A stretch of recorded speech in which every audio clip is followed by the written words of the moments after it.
Are you seeing this? Wilson asked as he pressed his headphones closer to his ears. We were sitting in the claustrophobic, damp sonar room, searching for any signs of movement out in the deep oceans surrounding us. A blip had appeared on our sonar, notifying us of a rapidly moving object approaching from 15 nautical miles away. It was large, and based solely on its size alone, I doubted it could be a living organism. On the other hand, its speed was far too quick to be an enemy or allied submarine. Silence fell upon the rest of the crew as the mysterious object closed in on our location. We were working on identifying it, trying to figure out if it was worth waking our captain from his well-earned slumber. The audio signature doesn't match anything I've ever heard before. It's bizarre, Wilson said. Even though our hydrophones marked the very peak of military hardware, able to detect feeding shrimp off the bottom of the ocean miles away, they couldn't recognize this noise. Wilson sat frozen in his chair, desperately trying to put his 3 decades worth of experience to the test. But it was to no avail. And if Wilson couldn't figure it out, then no one could. It's getting closer, I mumbled before reading out the object's constantly changing location. How is this possible? It has to be another submarine. Russian, maybe Japanese, Wilson suggested. Better hope for the latter. We're not supposed to be in this region, I responded. Our executive officer, Henderson, had already assessed the situation and was worried enough to alert Captain Banks. We needed his permission to initiate stealth protocols, given that we hadn't the faintest idea what we were facing. Best case scenario, it was a system malfunction. Worst case, an enemy vessel. Even though full-out combat was unlikely, our presence in hostile territory just might be enough to start an international incident. Something's not right here. It's too large, I repeated. Though the scans weren't always accurate, we estimated the object to be 300 meters in length, almost twice as long as our largest submarines. Can't be, Wilson insisted. Even the Typhoon-class vessels aren't that big. But its size wasn't what worried me the most, but rather the impossible depth and speed it traveled at. We were pushing the boundaries at almost 500 meters, but the detected object was moving at twice our depth and 3 times our cruising speed. If I didn't know better, I would have called it an impossible feat. The sound it produced was far too loud for a stealth vessel, but obscure enough to avoid automatic detection. It was akin to a whale's mating call, but produced a far deeper pitch, pulsating with a repeating rhythm. Paradoxically, the sound appeared natural, yet all too foreign. Only when I listened to it for a good 15 minutes did I realize that it looped. Almost like a song played on repeat, as if someone was sending a message desperate to be read. I don't like this, Wilson said. We need to leave. Though his impulse to escape resonated with the rest of us, it was a decision that could only be made by Captain Banks himself. But for such a decision to even be considered, we'd need the support of an executive officer. Our officer without authority still seemed unfazed by the approaching threat. I almost let out a sigh of relief as I felt the submarine decelerate. The engines fell silent, and the lights dimmed. It was clear that we'd been ordered to stop, if only to remain undetectable from whatever was heading our way. Captain Banks entered the sonar room shortly after, taking the XO to the side to get briefed on the situation. Due to the uncertain nature of the situation, the captain had decided to stay put as we waited for the object to pass beneath us. Regardless of what exactly it was, we couldn't afford to take any risk, and at the depth it was traveling, we should have been in the clear. All the while, I kept calling out the object's position, trying to hide the fear building up within me. 2,000 meters, I called out. The thing was moving closer, ascending from the depths as it approached us. As it got closer, the same bizarre rhythm increased in intensity. 1,500, I continued. The thing was moving faster than any underwater vessel known to man, surpassing the quickest animals on the planet despite its terrifying size. 1,000. While it had moved to shallower waters, It was still a couple of 100 meters below us. There was still hope, albeit with a dangerously narrow margin. 500! That's when I noticed its speed changing. To our collective horror, it started slowing down, still moving at impressive speeds, but seemingly affected by our presence. 300. Whatever we were about to face, it knew where we were. 200. Pearls of sweat formed on my forehead. In a few seconds, it would be straight under us. The captain ordered all personnel to report to their designated stations and to prepare for a possible battle. 100. Then it halted directly beneath us, just 100 meters deeper than our position. The crew fell silent, and the audio we'd picked up suddenly ceased. If not for our sonar readings confirming its location, it might as well not have existed. A minute passed as we waited for something to happen. I wondered if a preemptive attack might have been our best shot at survival. But short of dropping a ton of mines on the thing, we had few means with which to fight something more than twice our size. Then I wondered what it looked like. But even with cameras on the underbelly of our vessel, there wouldn't have been enough light to penetrate the darkness at our current depth. We were essentially blind, except for a dot on our radar, showing little more than the size of our stalker. 5 uncontrollable minutes passed, which felt like an eternity. And there was nothing we could do, except to wait for something, anything to happen. Then, as abruptly as silence had fallen upon us, it was shattered with an ungodly shriek originating from directly below us. With the ungodly sound, we also detected sudden, rapid movement, shooting up towards us at impossible speeds. Brace for impact! Captain Banks let out, far too late for anyone to get to safety. Loud alarms howled through our ship as it violently shook from the impact. Those not firmly locked to their seats were flung around like clothes inside a dryer. With that single crash, half a dozen men had their backs and necks broken. We detected another horrific shriek, breaking its prior rhythm with constantly lowering pitch. With it, loud clunks resonated through the room. A pressure wave shot through our sector, popping our ears as it passed. Hull breach in the control room! Wilson yelled. Before rushing to repair the damage, we attempted to reach the crew further back via radio. But with power intermittently cutting out and possible fatalities, we had no way of assessing the situation. In a state of shock, I could do little but wait for orders and pray that my training kicked in. But orders would not come, as the captain was lying unconscious in a corner. Captain! Wilson called as he rushed to his aid. Just from his awkward position, we could tell that the captain had died on impact. Without Banks in charge, the role fell to the executive officer. Wilson, Peterson, with me to the control room. Henderson commanded with as much confidence as he could muster. The control room was on the same floor, a bit further back on the submarine. The door was kept closed, but luckily it hadn't been locked due to the crash. Wilson entered first, letting me follow behind him. Henderson came in last only to assess the damage before taking control of the rest of the ship. While calling for backup was essential, stabilizing the vessel was our main priority before making a swift escape to the surface.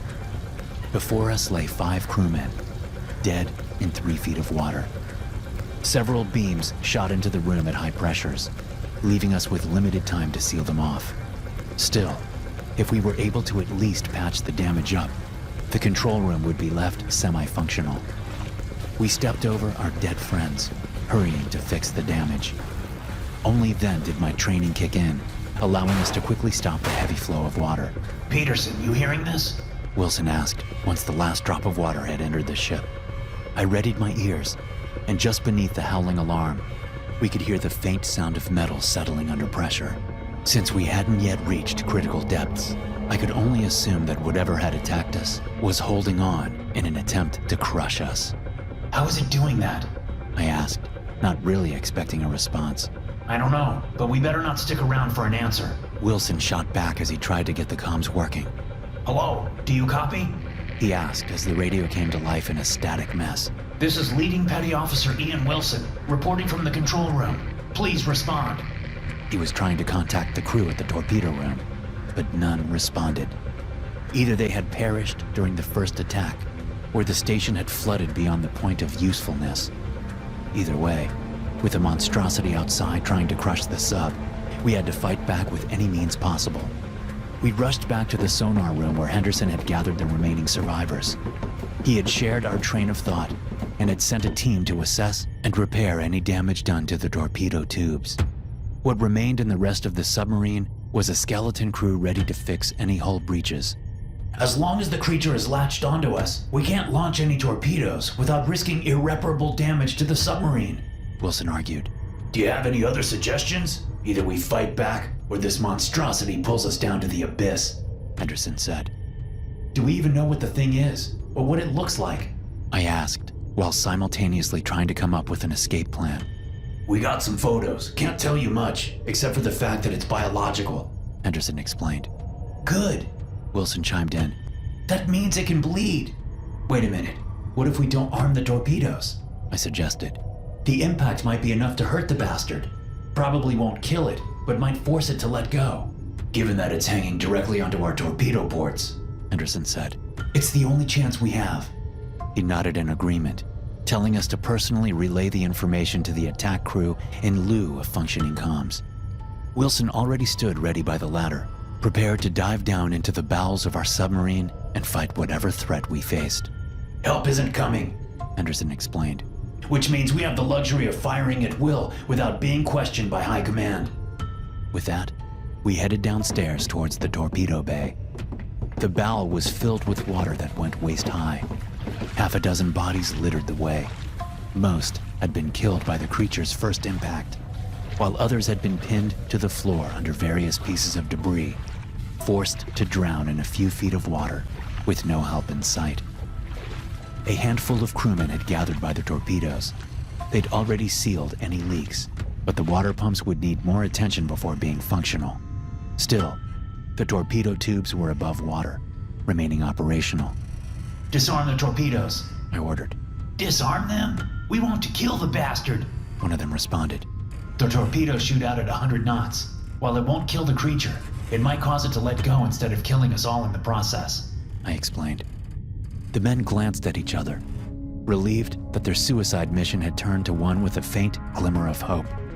They redirected their attention back at me, nodded in agreement, before proceeding to disarm the torpedoes. It would only take a minute, rendering them little more than metal chunks to be shot at a creature strong enough to crush us underneath its own weight. It was a futile plan, but the only one we had. We rapidly loaded up the 6 functioning torpedo tubes and prepared to fire. We just had to pray that some of them would hit the attacker at a reasonable speed, hopefully hard enough to make it let go. Fire! Wilson demanded with a raised hand. As demanded, the torpedo operators initiated a barrage of non-explosive warheads. From the 6 loaded, only 4 whirred to life, launching their content out into the dark ocean before us. Most seemed to miss the mark, floating harmlessly into the open waters. But a couple hit, each causing the monstrosity to slip slightly off the submarine, letting out agonized yells. It worked! Wilson let out. Again!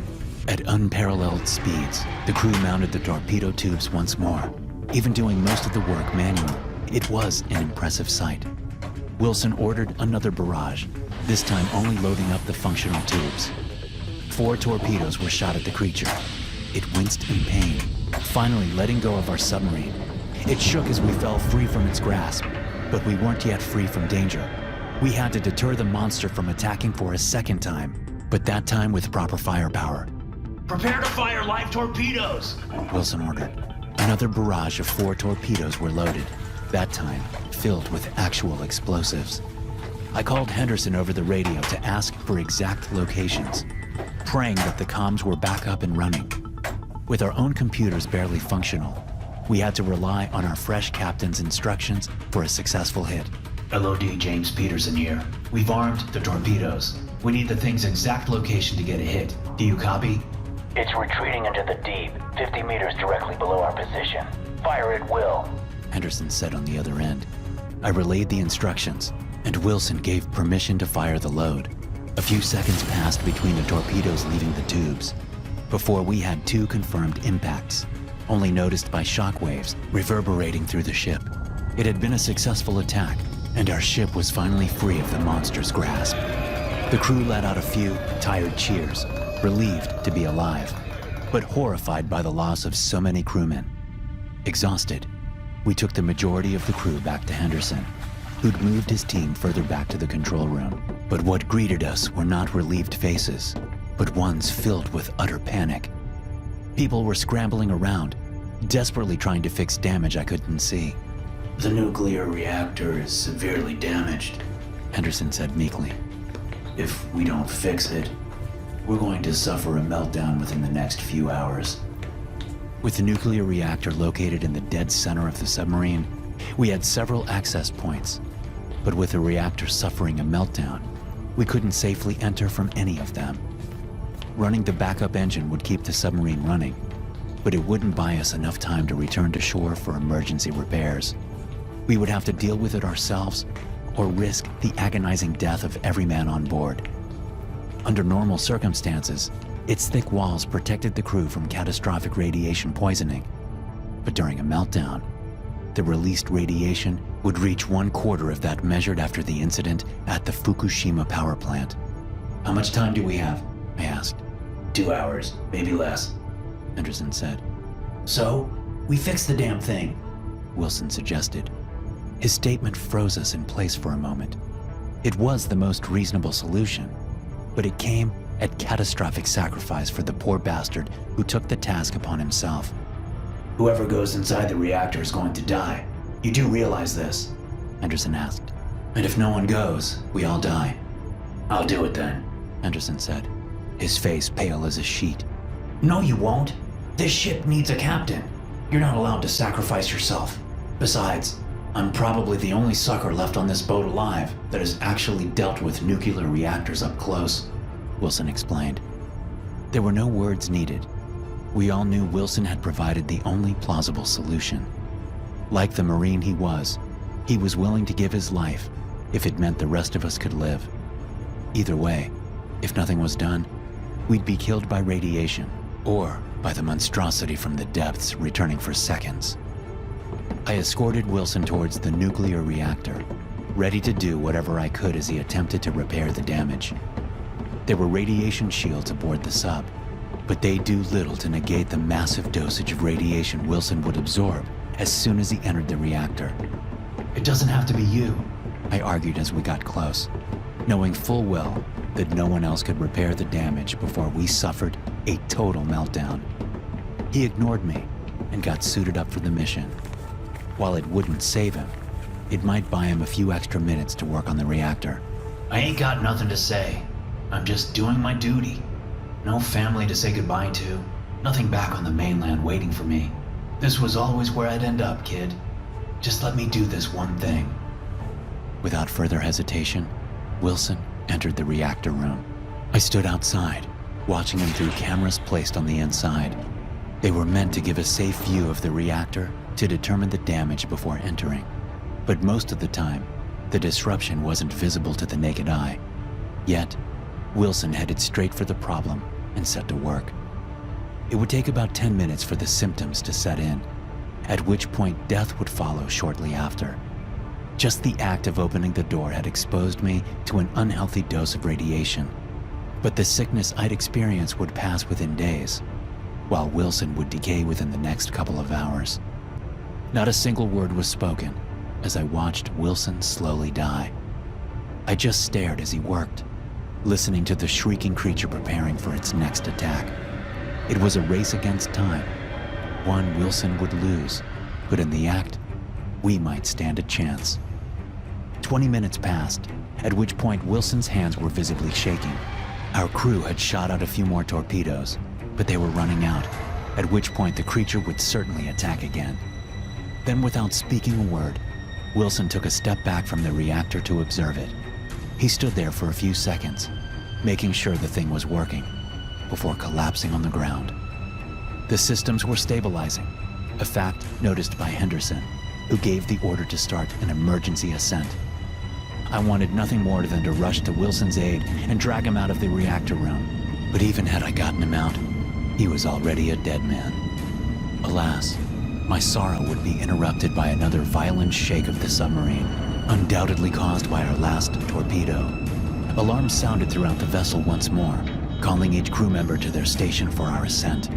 Without pause, I rushed to the control room, where I found Henderson and his team scrambling to reach the surface. "We're getting the hell out of here," He said as he saw me. "Get to your station." In the state our vessel was in, the rapid ascent might just have killed every single crewman on board. Still, it was a risk we had to take with the monster still chasing us. With no torpedoes left, we had to rely on speed we didn't have, and pray we could outmaneuver the thing. 400 meters. One of the men called out. It's getting closer. Another yelled. 300. The hull creaked from the rapidly dropping pressure, causing my ears to pop once more. 200. Something hit the submarine, causing another hull breach. It's here. Keep going. Henderson ordered. It hadn't been able to grab a hold of us, but the damage it caused with each hit was catastrophic. 100. The rapid change in pressure wasn't only harmful to us, but it affected the creature as well. It let out a horrific, soul-shattering yell of agony. Still crashing into the submarine, it ripped another hole in the hull, causing the turbines to flood.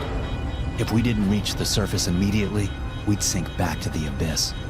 Then I saw sunlight, just a few rays shining in from some of the newly formed holes in the hull. We closed off the damaged sections as best we could, hoping to remain buoyant until help could arrive. The creature let out one final shriek, but never surfaced alongside us. The damage it had sustained was too much, causing it to flee back to the depths. With the realization that we'd made it up alive, a few of us ventured up to the top side to inspect the true extent of the damage. Long holes had been torn along the sides, with massive, gray teeth left behind around the torpedo tubes. It dawned on me then that we'd been stuck in the jaw of the ancient being. It had tried to consume us, biting down on the hard metal. The torpedoes had been just enough to rip through the beast's flesh, tearing its teeth out. I do not know what attacked us on that day, nor am I planning a return to the ocean anytime in the future. Our submarine was quickly decommissioned following the attack, with false claims that it had failed its sea trials, a cover-up claiming no crew was lost that day.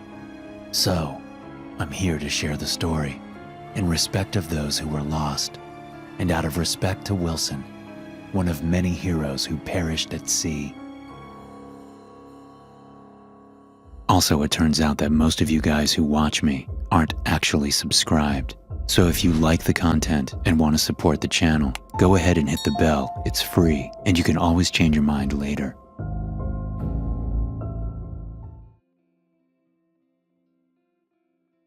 My old captain once told me a story about why submarines were built without windows. He would explain that the first underwater vessels were created with little glass panes, giving an insight into the darkness of the ocean depths. A world rid of light, never meant to be seen by animals wandering on land. "It's not the isolation that drives a man mad," he'd claim. "Nor is it solitude. No, what drives a man to the brink of insanity is to stare into the heart of the sea and pray that nothing stares back." While it wasn't unusual for old men at sea to tell tall tales, my captain was on the loony end of the spectrum after one too many years spent in a metal box. That's one of the many reasons that each and every man has to endure a long and rigorous psych evaluation before setting foot on a submarine. Obviously, that was an aspect of the job my captain hailed as pointless pseudoscience. I never believed his stories, but they stuck with me. We had all been well versed in the functionality of military submarines. We knew that windows provided a weakness to the structural integrity and were hence never integrated into military-grade vessels. If I were a better man, I would have said that my captain knew that as well. As fate would have it, my captain did meet his end at sea. He'd end his own life by tying himself up in a metal chain, before jumping into the ocean in the darkness of night. But the idea of men going mad at sea stayed with me. A kind of madness only understood by those living at sea. Men were never meant to venture that deep into the abyss, a fact proven by the thousands of lives ending at the bottom of the ocean. Whenever I lay awake at night to the sound of our submarine's hull settling under pressure, I'd hear my old captain's words of warning, not to stare into the abyss. Because if you do end up staring into the darkness, only horrors unfold when you pretend to be the one in control. Our mission took place on the 7th of July, 2021. A skeleton crew had been stationed aboard the USS Hattle with a simple mission statement: to remain underwater for 200 days without resurfacing. While the task wasn't a technological feat with modern nuclear reactors, it proved a more logistical challenge. Food supplies, mental stability during prolonged bouts without sunlight, and fresh air. How long could we stay in the depths before shattering our minds? Not many volunteered for such a mission, but the pay was great, and we weren't expected to face any real dangers during our tenure at sea. Essentially, we were paid to practice, and most of us were promised an honorable discharge following the mission's end. Alas, most of our crew would never again feel the touch of the sun upon their skin, nor let their lungs fill with fresh air. They were fated to draw their last breaths of recycled oxygen as darkness enveloped their last moments on Earth, gone and forgotten by those still on shore. I first realized something was wrong 117 days into the mission. It was subtle at first, with decreasing banter among the crew, less idle chatter. Those affected seemed to isolate themselves, rising from bed only to work, never partaking in any leisurely activities. With the change, our weekly psych evals were upped to twice a week. I figured the isolation at the ocean's depth was getting to them, but something about the situation still seemed off. No one else seemed to talk about it, but whether their silence came from fear of an early mission ending or because they didn't notice, I couldn't tell. To most, it must have felt like a game of chicken, with 50 Marines rushing towards certain insanity. None were ready to be first to admit it. After all, a bit of ocean blues was certainly worth the promised prize, which would only be granted if we completed the mission. Failure meant we'd be sent back to our original stations, places where we might even engage in active combat duty. As a man who'd already been shot twice, it was an experience I didn't long to repeat. I didn't long for my bi-weekly sessions with a department shrink either. He was a middle-aged man, clearly not built for the depths of the ocean, but he seemed to power through it. Each time we met, he'd pry into the deepest pits of my mind, looking for any flaw or break in the fabric of my thoughts. You seem nervous. Dr. Rikers half-stated, half-asked, as he noticed me evading his gaze.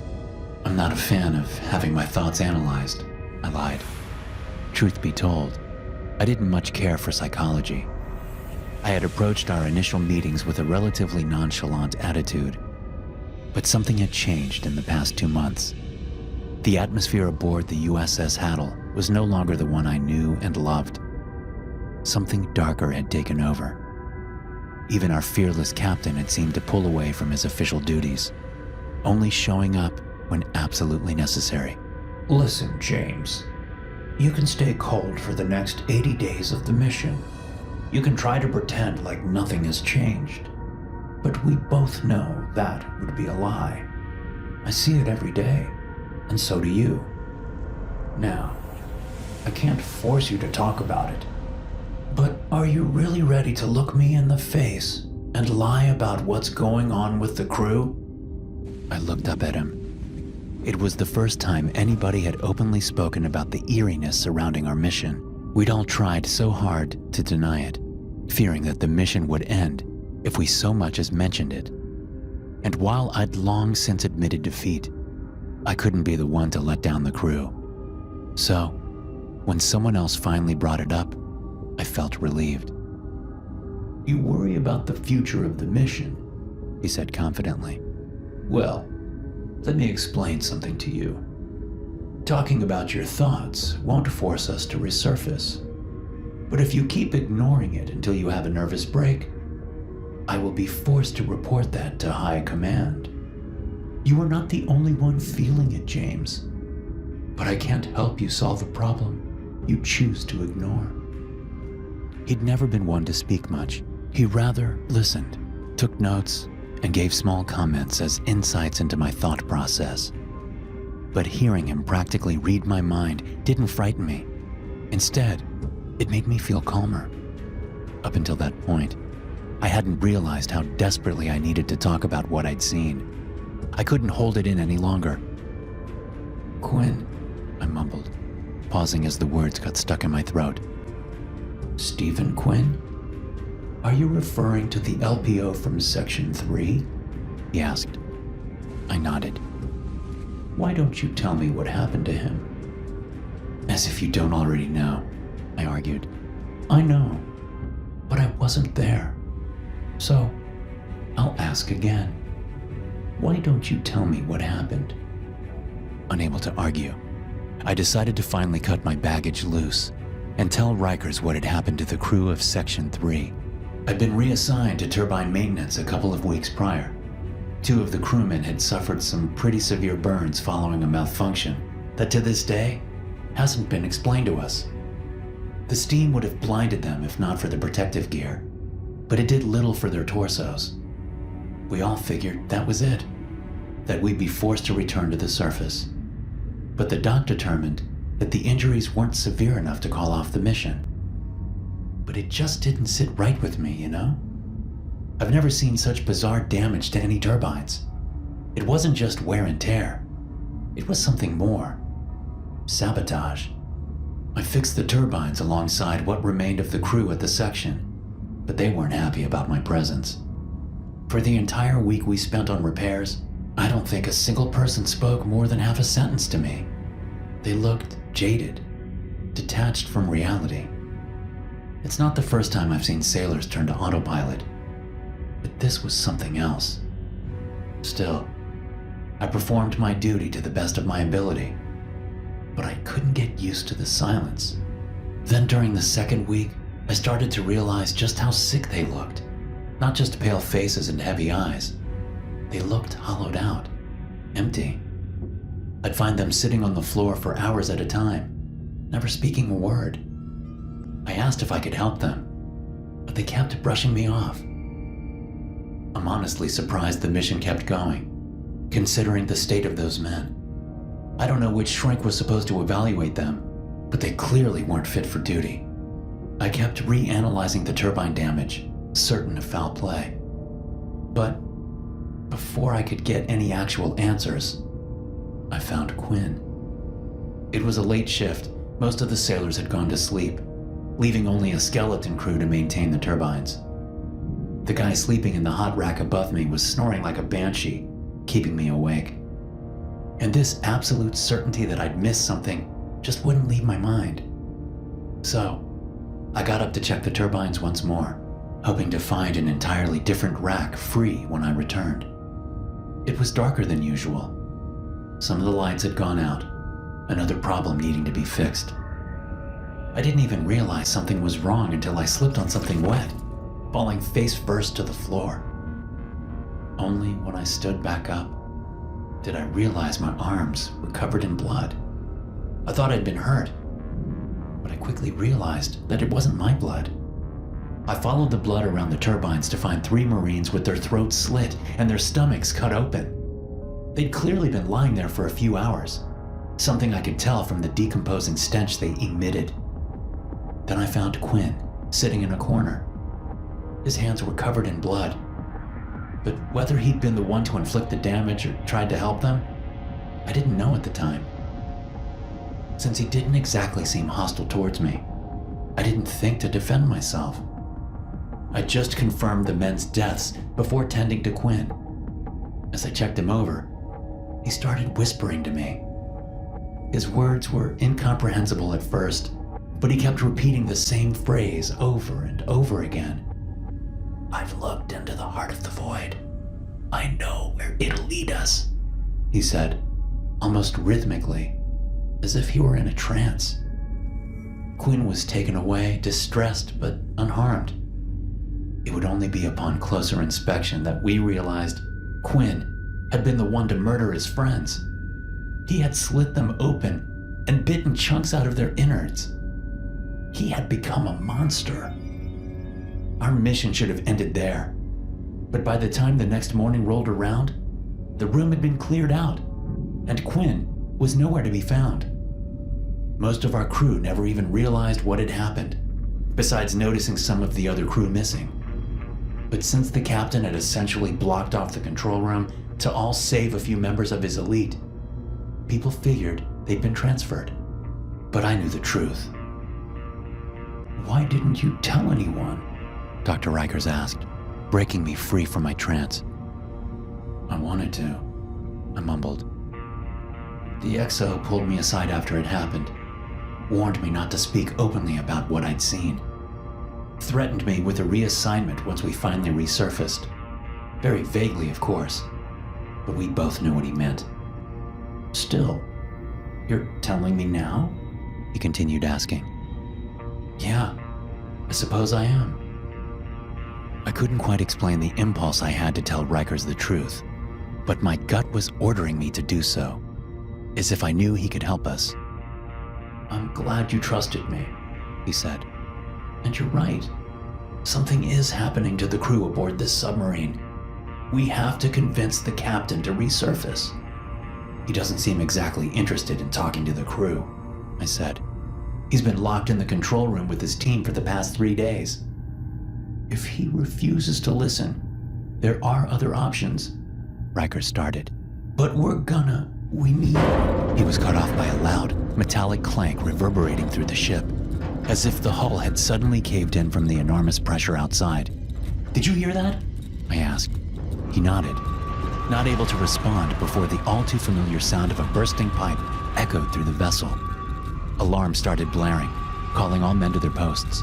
"Stay here," I ordered as I jumped out of my seat and rushed in the direction of the sound. On the way, I ran into another LPO working maintenance on the torpedo tubes, a younger man by the name of Thompson. He seemed relieved to see me, practically begging me to come with him.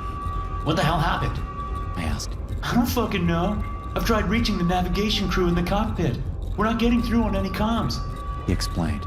"The captain is in there with them." The burst pipe was located at the main engine in the back of the submarine. Should it suffer a significant amount of damage, we'd be at the full mercy of the ocean's vast depths. 2 other crewmen joined us by the time we reached the door to the engine room. It had been closed off, and to our luck, it was locked. "Where is everyone?" I asked, expecting at least a dozen men to aid us. "They should have been here already. Half my team has been missing for 2 days already, locked away in the fucking control room," Thompson explained. We finally were able to pry the door open, allowing 3 feet of water to flow into the rest of the submarine. Within the engine room, we found 4 sailors just standing there, staring at the burst pipes shooting out water. "Hey, what are you doing?" Thompson asked, more confused than angry. But they didn't respond. They just stood there and stared, waiting for the room to fill up and drown them. "Move them out of the way," I ordered as I went to work on the breach. The damage wasn't too extensive, but it couldn't be fully repaired without resurfacing. Still, we managed to stop the leak, which would at least buy us some time.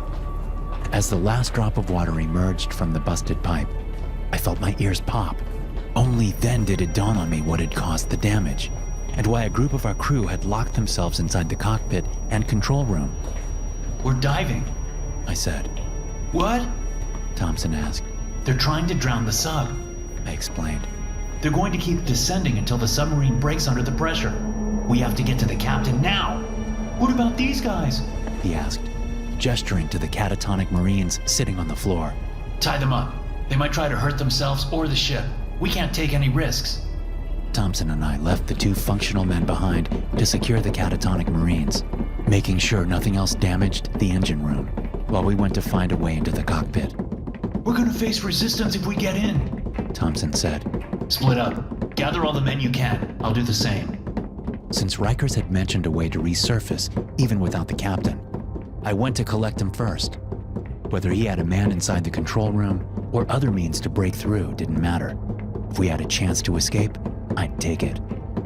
But before I could reach the doctor, I found him running in my direction, joined by 4 crewmen. Figured we could use some help, he said. They all looked worn down on the brink of collapse, but at least they weren't catatonic, meaning they had some usefulness left in them. So, what's the plan? I asked. I've been authorized by High Command to abort the mission, given a psychological decompensation of the crew on board. Worst case scenario, if the captain won't cooperate, we'll initiate remote control of the vessel. How? I just need to make contact with the surface, but I can only do that from the control room. Let's get there then. As we made our way towards the door, we could feel the increase in pressure. While we were kept safe from the excessive weight of the ocean outside, with each foot descended into its depth, the hull of the submarine would endure stress beyond its structural integrity. Within the next hour, we'd be crushed to death. The doors to the control room, sonar room, and cockpit had all been sealed off. Within it, they gathered maybe 20 men, including the captain himself. Thompson joined us, accompanied by the XO, who seemed equally as worried. He'd been working alongside a group of men, trying to use explosives to enter the control room.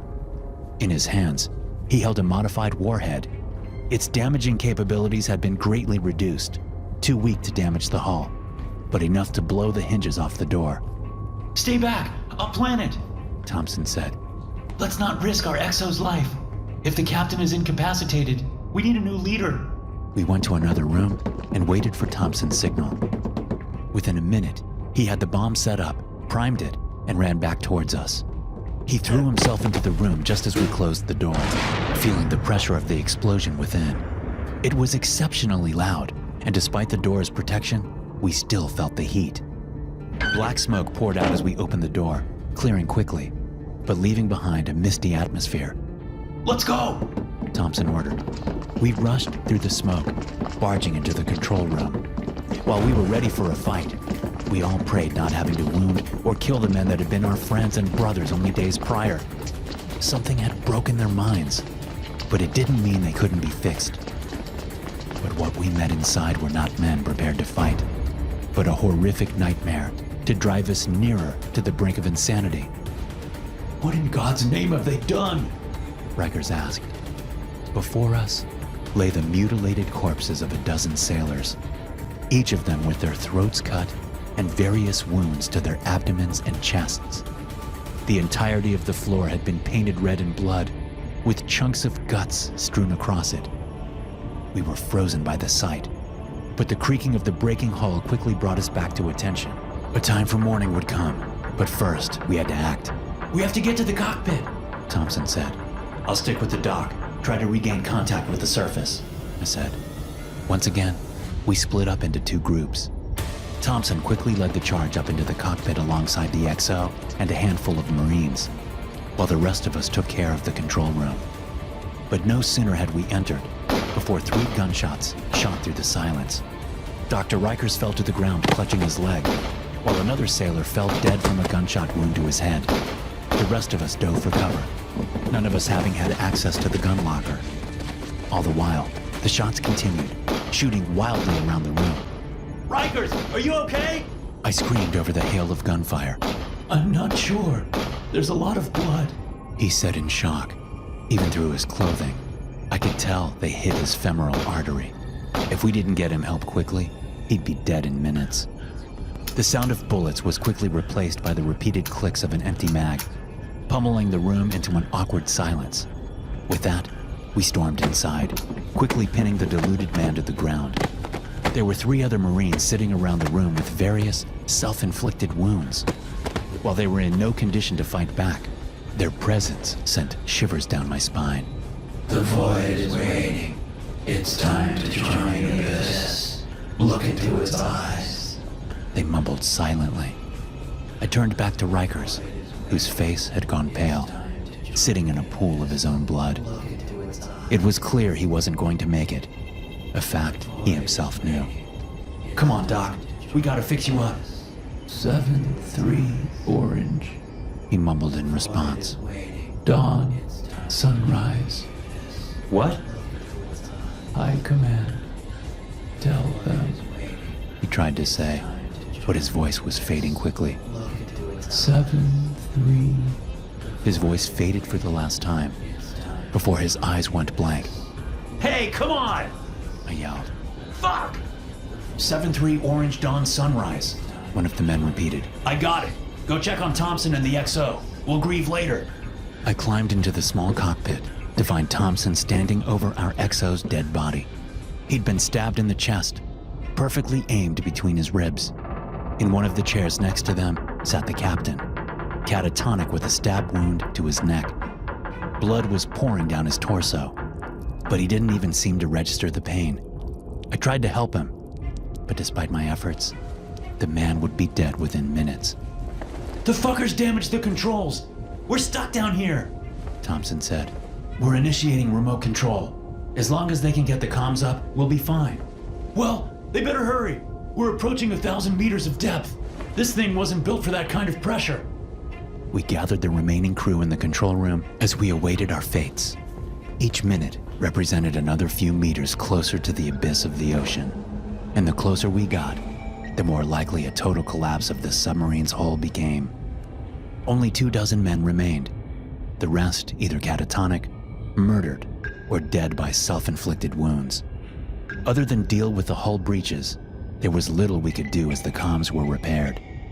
Then, as I expected the pressure to finally kill us, the radio came back to life with a static noise. This is USS Hattle. We're requesting immediate assistance. Please respond. The radio operator yelled into the radio. We hear you loud and clear, USS Hattle. We're initiating remote control. Code 7-3 Orange Dawn Sunrise. Copy that. Without further questioning, the team on the surface took control of the sub. I almost fell to the ground as it halted in its dive, quickly reversing directions towards the surface. All we could do while we waited was to gather the remaining survivors and treat the wounded. But as we got closer to the surface, I didn't feel relieved to be leaving. I felt sad, homesick. I thought the feeling would vanish as I got back home, but it never did. Even after 3 months on land, I just kept longing for the darkness of the ocean depths, dreaming of its embrace. Only now do I understand what these Marines had seen and felt down in the darkness. It's not something I can explain. It's something I have to show you. Lucky for me, I'm scheduled to board another sub in just a few weeks. One filled with men ignorant to the beauty of the abyss.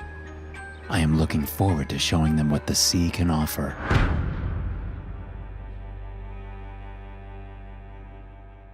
This is UNSC Saturn. We are the last known capital-class vessel traversing these oceans. If you can hear this, you are not alone. Lawrence spoke into the speaker for the 1,000th time. He uttered those words with such an undying sense of hope and wonder, as if there still might be other survivors remaining in the ocean. It's currently the 19th of September, 2392. I am speaking to you from the communications center aboard this vessel. We're holding 5,000 sleeping souls, all waiting for a time we can finally resurface. If you are out there, if you are struggling, we can help. We have food, we have cryo tubes, and we have a self-sustaining biome. Please, if anyone can hear this, respond. The last statement sounded less optimistic, and more like a cry for help. Lawrence was the last member of our crew even bothering to provide daily, custom messages with the actual date and message of hope. The rest of the crew would record a message on their first day awake, and let it play on loop as protocol dictated. But Lawrence was different. Despite spending the past century in a stasis wake cycle, he still believed other survivors existed out there in the ocean. I admire what you do, you know, I said as I watched him turn the radio off. If you admire me so much, why don't you send out a couple of these messages? He said sarcastically. I'm just not as outgoing as you. I joked. We sat silently in the dark halls of the communications center. The lights were dimmed to save power, only turning on at full strength a few hours a day to mimic sunlight. Though the UNSC Saturn had the nuclear power to run uninterrupted for at least 500 years, we weren't sure that would be enough before having to refuel. And refueling meant resurfacing. A dangerous feat, to say the least. Want to send Nemo out for a ride? Lawrence asked. We're not supposed to. You know what they'd do if they found out. Nemo, or Nautical Excavation and Motility Operator, was a half-sentient, unmanned submarine used to scan our surroundings without any risk to the capital ship. It had the capabilities of diving to the deepest pits of the Mariana Trench, as well as surviving on the surface for hours at a time. Where humans were never meant to tread, Nemo could investigate, regularly checking the atmospheric quality, as well as searching for remnants of nautical life. Who's gonna tell him? Half the crew on duty still haven't woken up from stasis. Lawrence argued. And the captain? I asked. He will check the logs. Yeah, when he's scheduled to wake up in 22 years. He had a point. Any mistakes we made today would first be punished by the time the captain had his next shift.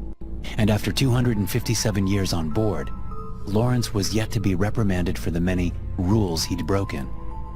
Fine, 2 hours, I ordered. Lawrence's face lit up like that of a child on Christmas Eve. He regularly broke protocol to send Nemo to the surface, an event technically only scheduled to occur once per decade. Lawrence still insisted on checking the surface once per shift. We walked the narrow, long corridors towards the hangar bay, which remained empty for months at the time. Only maintenance crew dropped by a couple of times per year to run diagnostics. Its purpose was mainly to hold escape pods in case of an evacuation. Ironically enough, if we survived the sinking of Saturn, we'd die just as quickly once reaching the surface. Nemo could theoretically hold up to 2 people, yet its internal pressure resistance had yet to be tested. Not to mention the fact that it had no means of keeping us safe from the dangers on the surface. All right, buddy. Let's get you back into the waters. Lawrence told the drone as if it were his pet. Make me proud. We lowered it gently into the pool, allowing it to navigate its way outside alone. Once there, it rapidly started ascending from 10,000 feet below to the surface. A journey that would take no more than 20 minutes. I don't get it, Lawrence. Why do you always insist on checking the world above? Doesn't it hurt? What do you mean? I mean, it's a constant reminder of what we lost. Why do you constantly keep reminding yourself? I asked. I don't remind myself of what we lost.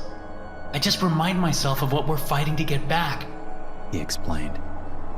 Nemo sent a live feed from its cameras, displaying little more than darkness in the abyss below. Even if we turned its powerful lights on, we'd be met with little more than a lifeless abyss. Only once it breached 3,000 feet might we get lucky enough to see light from the surface. I looked around the hangar, wondering if the escape pods would be able to hold all 5,000 souls within Saturn. Lawrence, on the other hand, was fixated on the screen, showing nothing more than darkness. I knew he was looking for signs of marine life, but we all knew there was none to be found. Lawrence just hadn't accepted that fact yet. Before long, Nemo had caught the first rays of broken sunshine, penetrating the shallow parts of the ocean, and as always, a look of wonder appeared on his face. Yet, all we could see during the ascent were bubbles and refracted light. Then it breached the surface, wobbling in the ocean before finally producing a clear picture. I didn't care to look, yet I felt obliged to do so. We were 100 nautical miles from the coast, meaning we were left with little more than murky waters around us. The sky above was pitch black, and the sun shined brightly. Without an atmosphere, there was nothing left to refract the light, leaving us absent the brilliance of a blue sky. See? Nothing. I let out with a sigh. The world is dead. Let Nemo do his job, Lawrence interjected. The vessel would make readings of the atmosphere and measure the radiation levels coming from the sun. Once the numbers started coming in, Lawrence let out a chuckle. Would you look at that? He said, Oxygen levels are rising. Carbon dioxide levels are dropping. His last statement caught my attention. For the past 2 centuries, not once had our vessels detected a change in oxygen levels. It wouldn't just spontaneously produce itself, which meant a living organism had survived the extinction event. Check the numbers again. I demanded. It's not a glitch. We've got oxygen. He was right. The oxygen levels had risen by 0.1%, which wasn't anywhere near enough to sustain human life, but it was a start. We practically jumped from our seats, embracing each other in joy and shock from our discovery. I told you! Lawrence insisted. His undying high spirits had just been confirmed, which would turn him into an insufferable optimist. But I couldn't help but smile. It was a day to celebrate, if only the rest of the crew had been awake to share in the good news. All right, bring Nemo back down. This time, Lawrence was more than happy to oblige. As the drone made its descent, we couldn't help but ramble about what could have possibly produced such vast amounts of oxygen. But our celebrations were cut short as Nemo once again reached the depths of the midnight zone and turned on its lights. Did you just do that? I asked. Lawrence shook his head. Nemo had some autonomy over its own decisions, but turning on the light was one decision that could only be made in the presence of movement in the depths. Short of debris sinking towards the abyss, we'd not once detected any sort of movement. Yet there it was. We glued our eyes to the screen, looking for any sign of movement. What is that? I asked, as I noticed tiny dots lighting up in the distance. The drone moved closer to the movement. 1 dot turned to 2, then 3. Before long, 1,000 blue lights lit up all around it. At first, they appeared as long seaweed-covered and illuminating blisters. But once we got closer, we noticed limbs, legs, eyes, and teeth. There were bulges within the plants holding humanoid shapes, and the more we inspected the extremities, the more we realized that they were human parts. Shock put me on autopilot. I got up and picked up a radio. What are you doing? Lawrence asked. I'm alerting a crisis team. I explained. No, wait! We need to bring one of them down to us with the drone. It could change everything. Are you insane? Bringing organic matter on board without alerting a senior officer? I am calling the team. Each crisis team was manned by an executive officer, 2 section chiefs with 5 LPOs each. They were resting in specialized, albeit risky cryopods, able to wake and respond within an hour. I typed in the code, which caused a soft alarm to echo throughout the hangar bay. We'll bring them on board, only when we've alerted the XO. Fine, Lawrence said, clearly disappointed. We spent the next hour just staring at the bizarre beings. We counted 2 to 5 humanoid shapes within each plant, all seemingly asleep. I couldn't decide whether they were a strange step in evolution or if the plants had consumed the corpses of dead sailors. But before we had time to contemplate, a team of armed men, accompanied by the executive officer, Ramirez, rushed into the hangar. Once the area had been secured, the XO approached us with a stern look on his face. You mind telling me why the hell you brought us out of stasis? He asked. We found something, Lawrence just said as he gestured towards the screen. You sent out the drone outside of a scheduled mission? Ramirez asked, his eyes filling with rage. You can court-martial me later. Look at the screen. As soon as he laid eyes upon the grotesque sight, his look turned to one of shock, then confusion, and finally fear. Is that what I think it is? He asked. We could only nod in agreement. It wasn't something we could explain, nor could we state with absolute certainty that it was a positive discovery. Something about the creatures felt off, as if the best course of action would be to turn around and never question what we'd seen. But protocol was clear. Any evidence of biological life must be explored by a senior officer. Cut 2 of them down. Bring them inside. Contained, Ramirez ordered. While the orders worried me, Lawrence seemed ecstatic. He set to work, allowing Nemo to detach 2 of the humanoids, storing them within its own body. Once safely contained, the drone continued its descent, quickly reaching the hangar. Once inside, a group of men in hazmat suits approached the drone for extraction, carefully moving the organic matter into a sealed transport capsule. From there, we were heading straight for the laboratories. We remained in the observational area behind protective glass as the biologists went to work on the discovery.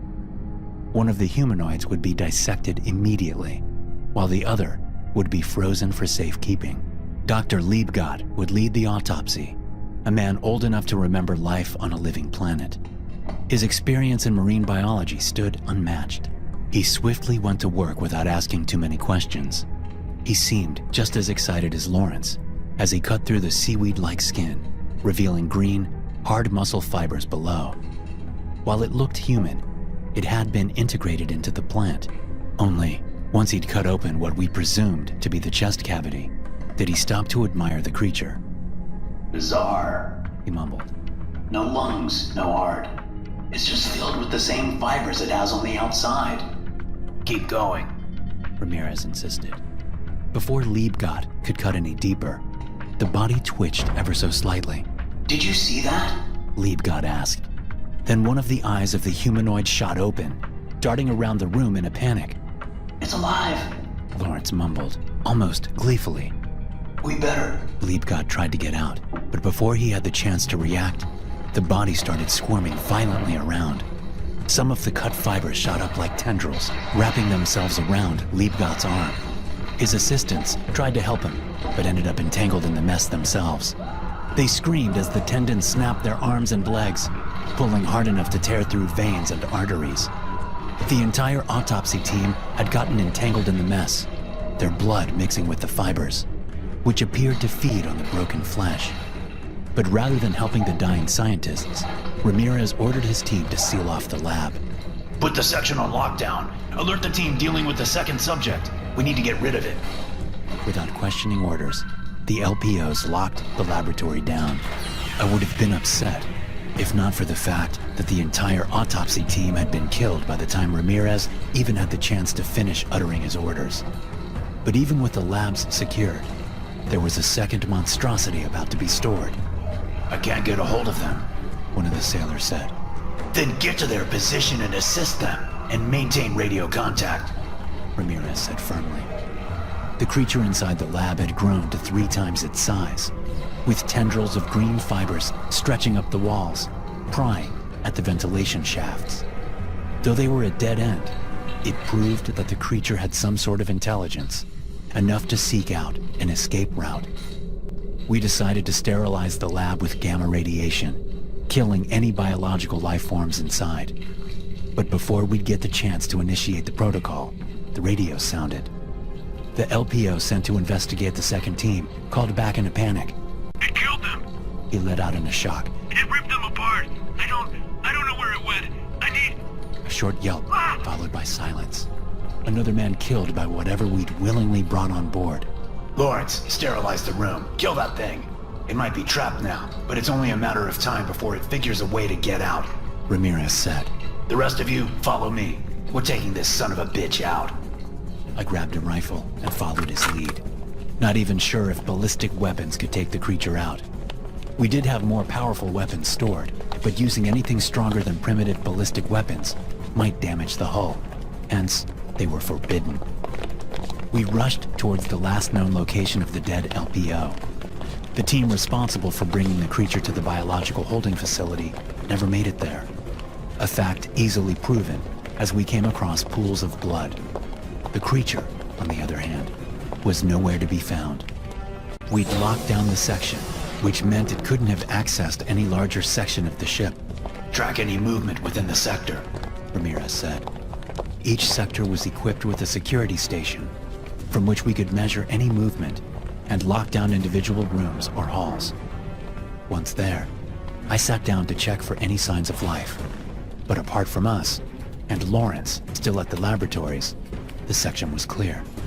Where the hell is it? Ramirez asked. An alarm sounded with a critical warning message popping up on our screen. Warning, cryopod failure. All technicians report to the cryo bay immediately. It hit me then that we'd locked down the sector too late. The creature had already made its way deeper into the ship by the time we'd sealed everything off. It had reached the cryo bay, which meant it had thousands of victims to feast on. Oh God, we're too late. Was all I could utter. We need to go to the armory. We need better weapons. Ramirez said. And sink the sub? I interjected. Either we kill that thing with any means necessary, or we lose every single person on board this vessel. We are beyond protocol, and that is an order. He was right.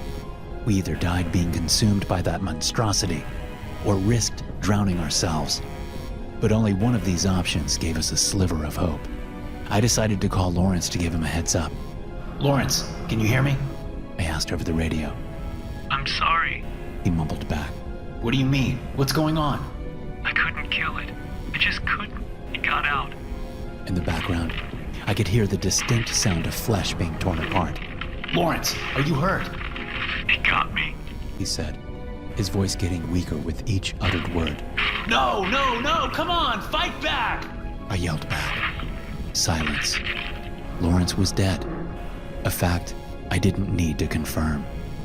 But if that thing had escaped the lab, we had no direct path to the armory. I rushed to alert Ramirez, but by the time I reached him, I heard gunshots echo through the halls. There it is! One of the sailors yelled.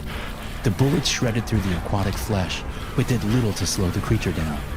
It jumped from marine to marine, cutting them down with little effort. Someone called for a retreat, but in the chaos, I couldn't figure out who it was. I kept firing as I ran for my life, leaving the fallen to fend for themselves. Ramirez took up a defensive position outside the communication station, covering for me as I ran inside. As he tried to enter himself, the creature grabbed onto him. I took his hands and tried to pull him free, but the creature swiftly gutted him. Let me go! Save yourself! He coughed up as his lungs filled with blood. He shoved himself free, grabbing onto a pistol, firing off a few rounds as he was dragged away. I sealed the door, knowing it would slow it down at best.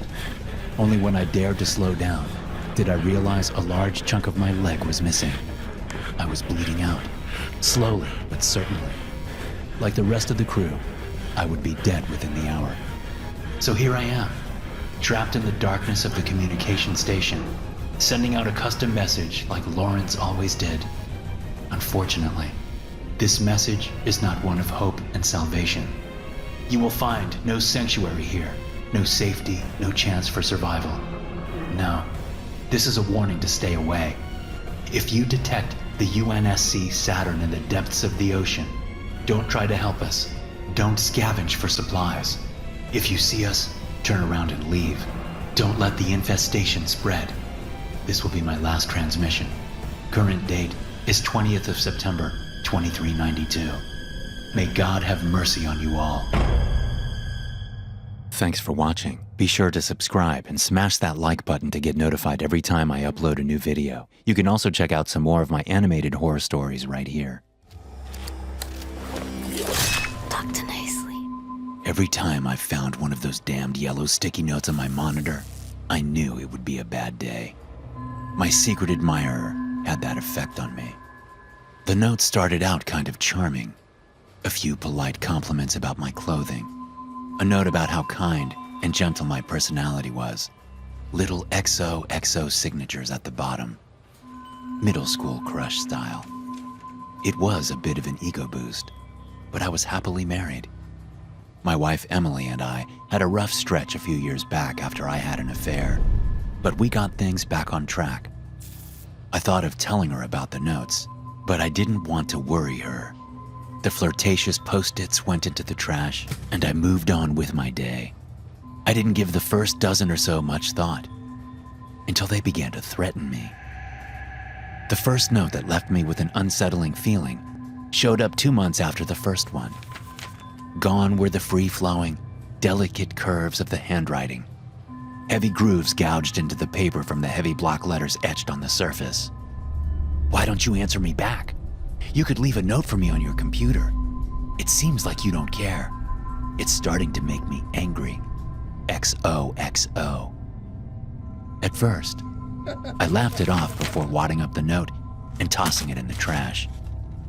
The idea of leaving a note for my admirer was ridiculous. They had never even mentioned wanting me to leave a reply before. How the hell was I supposed to know my computer monitor was like their own personal mailbox? 2 days later, when I arrived to work, there were 2 notes attached to my monitor. The first one was the angry message from a few days before. It had been uncrumpled and smoothed out. Underneath sat another note on clean, uncrinkled yellow paper. "You just wad up my messages and throw them in the trash? What the hell is wrong with you? You used to be something special to me, but now I see you're just like every other guy I've met. I was wrong about you. You're a piece of garbage. XOXO." I felt a mixture of anger and relief at the note. Whoever this woman was, she didn't know me well enough to make judgment calls like that about me.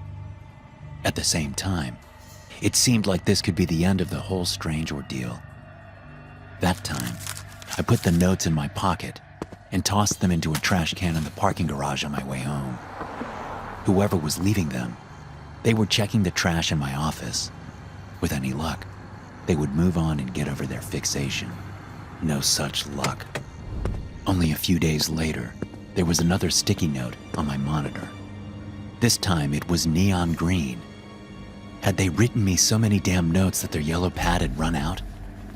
My throat tightened as I pulled it from the screen and read, "We all have our shortcomings, but I'm willing to forgive you. Please stop throwing away my notes. These little moments mean so much to me, and it hurts to know you don't feel the same. That's okay, though. Your feelings for me will change with time. If they don't, I may have to hurt someone. XOXO." I immediately took the note to the HR office. One of the reps read it, her eyebrows raised and her head held back in surprise. She placed it down on her desk and pulled off her reading glasses. How long has this been going on, Paul? She asked me in a concerned tone.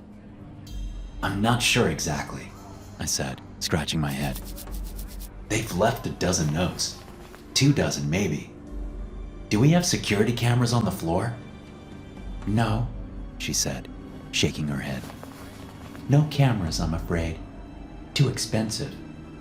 Same reason they laid off the security officer in the building. Post-COVID America isn't exactly thriving. She gave me a look of sympathy and told me to tell her if any more notes showed up on my computer. I nodded and told her I would. We both silently acknowledged that this was the first of many conversations on the matter. Over the next few weeks, I made multiple trips to the HR office to report the notes. They rambled endlessly about how heartless I was, how angry I'd made them, and the violent things they would do to me if I didn't respond soon. It was becoming exhausting. Last week when I arrived to work, there was a hot pink sticky note on my computer monitor. I was at a breaking point. The notes wouldn't stop. HR didn't know who was leaving them, and my place of work was doing nothing to put an end to this. At that moment, I would have done anything to get it to end. The note offered the option. "I get it. You're not interested. I'll back off, but only if you meet me tonight. I'll be on the 5th level of the parking garage near the stairwell exit. 8 p.m. Don't be late. XOXO." It was 7:58 p.m. when I stepped out of the elevator onto the 5th floor of the parking garage. My heart was racing, and a cold sweat ran down my back. From in front of the elevator, I had a clear view of the stairwell door about 200 feet away. No one was there, so I made my way in that direction to see if I could find them. Suddenly, a red ember glowed brightly in the shadow cast by the door.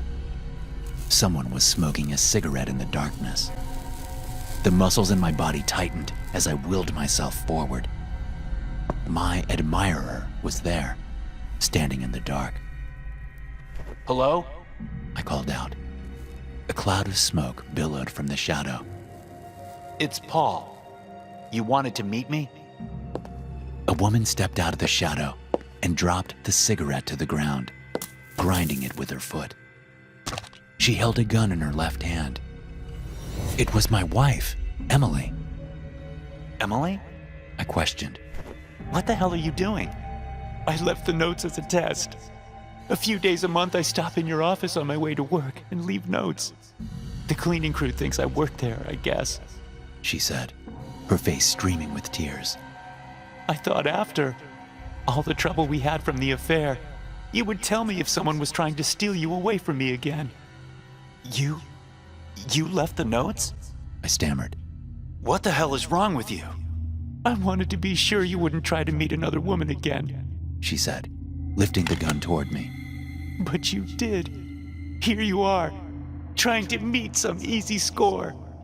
Emily, you can't be serious. I shouted. I came here to get this to stop. Why are you doing this? I knew you would, she said, but was cut off by the eruption of police sirens. She looked toward the ramp at the flashing blue and red lights. You called the police? I nodded. Of course I did, I exclaimed. I thought someone was going to hurt me if... The thunder of a gunshot was all I heard before the world went black. I woke up in a hospital. My entire body ached. There were thick white bandages wrapped around my midsection. A nurse saw that I was conscious and ran to find the doctor. A police officer was in a chair beside me. After my physician entered the room, they explained that my wife had shot me in the abdomen and fled the scene. A manhunt was underway, but they hadn't located her yet. A protective detail would remain with me at the hospital until I was released. They never found her. That was about 5 years ago. I've relocated since then. New state, new job, new life. It's been relatively peaceful until recently. You see, yesterday I headed into the office a bit before the sun came up. When I turned the light on, there it was.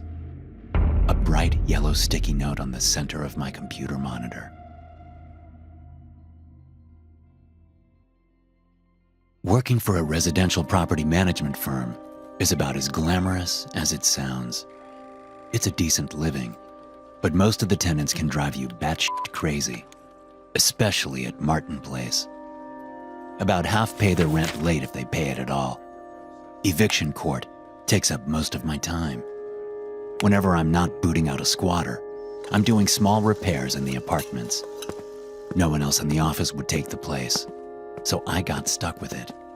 I can honestly say I never had a tenant I liked there, except for Doug Albertson. He was decent. In the beginning, anyway. In the end, he was the most abominable person I'd ever met. Doug moved into apartment 6, normal-seeming fella. Mid-40s, no kids, work-from-home job. Behavior modification, He said. I meet with people over video chat to help them break their bad habits. Smoking, cursing, nail biting, you name it, and I can put a stop to it. He had his groceries delivered and took only his trash out at night. Nice, but reclusive. The guy never called for any kind of maintenance. The most communication I had with him was the day I showed him the place. You'd see him now and again in the hall, but that was it. The rest of the building was chaos. Non-stop parties, drunks stumbling down the hallway, and druggies passed out on the stairs. Most of these miscreants were guests of Toby Hansen in apartment 7. He raised hell all day. I was walking down the stairs on a cold afternoon when I had one of my rare Doug sightings. He was walking up the steps with his mail. We waved to each other and mumbled hellos as we passed by. Excuse me, Doug called out from the top of the stairs. may I speak with you for a moment? Sure, I replied. what you need, Doug? He smiled uncomfortably and kicked his toe on the ground. You could tell he was uncomfortable. I looked at my watch to give him the silent, hurry the hell up signal so we'd move things along. The gentleman in apartment 7 keeps late hours, He said very politely. very noisy.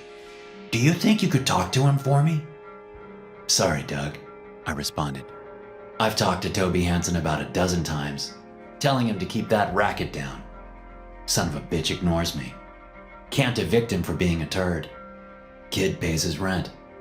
Your best bet is to call the cops with a noise complaint. If the boy gets enough fines, maybe he'll shut up. I would rather avoid involving the police, he said dryly. Perhaps I can help him modify his behavior. Thank you for your help. We said goodbye and went about our business. That was the last complaint I ever received about Toby Hansen. Suddenly, he became a model tenant. His rent was always in the drop box on time. I figured he must have gotten a job because he was never home when I was in the building. All of his no-good friends vanished. The parties came to an end. It didn't fix the other 10 piss-poor tenants, but it went a long way toward quieting the place down. Over the next few months, oddly enough, the apartment building started quieting down a great deal. The couple in apartment 3 stopped their round-the-clock bickering and yelling sessions. For as long as I could remember, you'd always hear them shouting at each other anytime you were in the building. Shattering plates, clothes being thrown out the window, arguments in the hallway. One day, they were just quiet. I'd get a maintenance request every other month or so from them, which I'd take care of while they were at work. Otherwise, not a peep. I popped by the building on the 2nd of the month to check the rent box and was surprised to see Doug again. He lived on the 2nd floor, but I could swear he was coming out of apartment 5, Joe Kimbler's place. He was a violent alcoholic with an impressive rap sheet. Didn't seem like Doug's kind of company. But who's to judge? Morning, Doug, I shouted and tossed my hand in the air in his direction. The building was as quiet as a tomb. A welcome, if not unusual, change. This may be the most peaceful I've ever heard this place. Doug smiled and waved in return. It's all about behavior modification, sir, he replied as he started up the steps. Your suggestion worked. I spoke with Mr. Hansen as well as the other residents. It seems my skills were able to help them work through some of their issues. Have a good day. You too, Doug, I shouted back to him. He vanished into his apartment. My job had become manageable, enjoyable even. That was until August of this year when half of the rent checks from the building bounced. I called the tenants multiple times, but not a single one of them answered. Probably left 3 dozen voicemails. Hell, 100 text messages. Emails, not that anyone checks the damn things anymore. No answer. I was shocked to see Doug's name on the list of bounced checks. After a few days and no returned calls, I headed over to the building and started knocking on doors. No one on the 1st floor answered. They weren't a likely bunch to maintain regular employment, so I figured a few of them were dodging me. I headed up the stairs and knocked on Doug's door. No answer. I hammered harder, calling his name, but still no response. Just as I was turning to walk down the stairs into the car, I heard a muffled noise inside. I called his name a few times, but no answer. Just those muffled cries. Reaching into my pocket, I pulled out my key ring and slid the master key into the lock. As I pushed the door inward, an overwhelming smell washed over me. Ammonia and rotting food, maybe. Smelled like a damn kennel. Doug? I shouted. You here? You okay? No answer other than a muffled voice coming from his bedroom. Concerned he may be hurt, I headed for the door and opened it. The stench intensified so badly that my eyes began to water. Suddenly, the room was filled with a chorus of muffled moans and sobs. Along the walls of the bedroom were dog cages. Inside each one was one of the building tenants. Their ankles and wrists were tethered together, dirty rags in their mouths, and shock collars around their necks. On a table in the center of the room sat a single sheet of paper. I picked it up and read the brief script. I apologize for the bad check, sir. Some things cannot be avoided. I won't be returning. But as a thank you for the wonderful accommodations, I have completed my behavior modification sessions with your tenants. They shall trouble you no longer. Yours respectfully, Doug Albertson.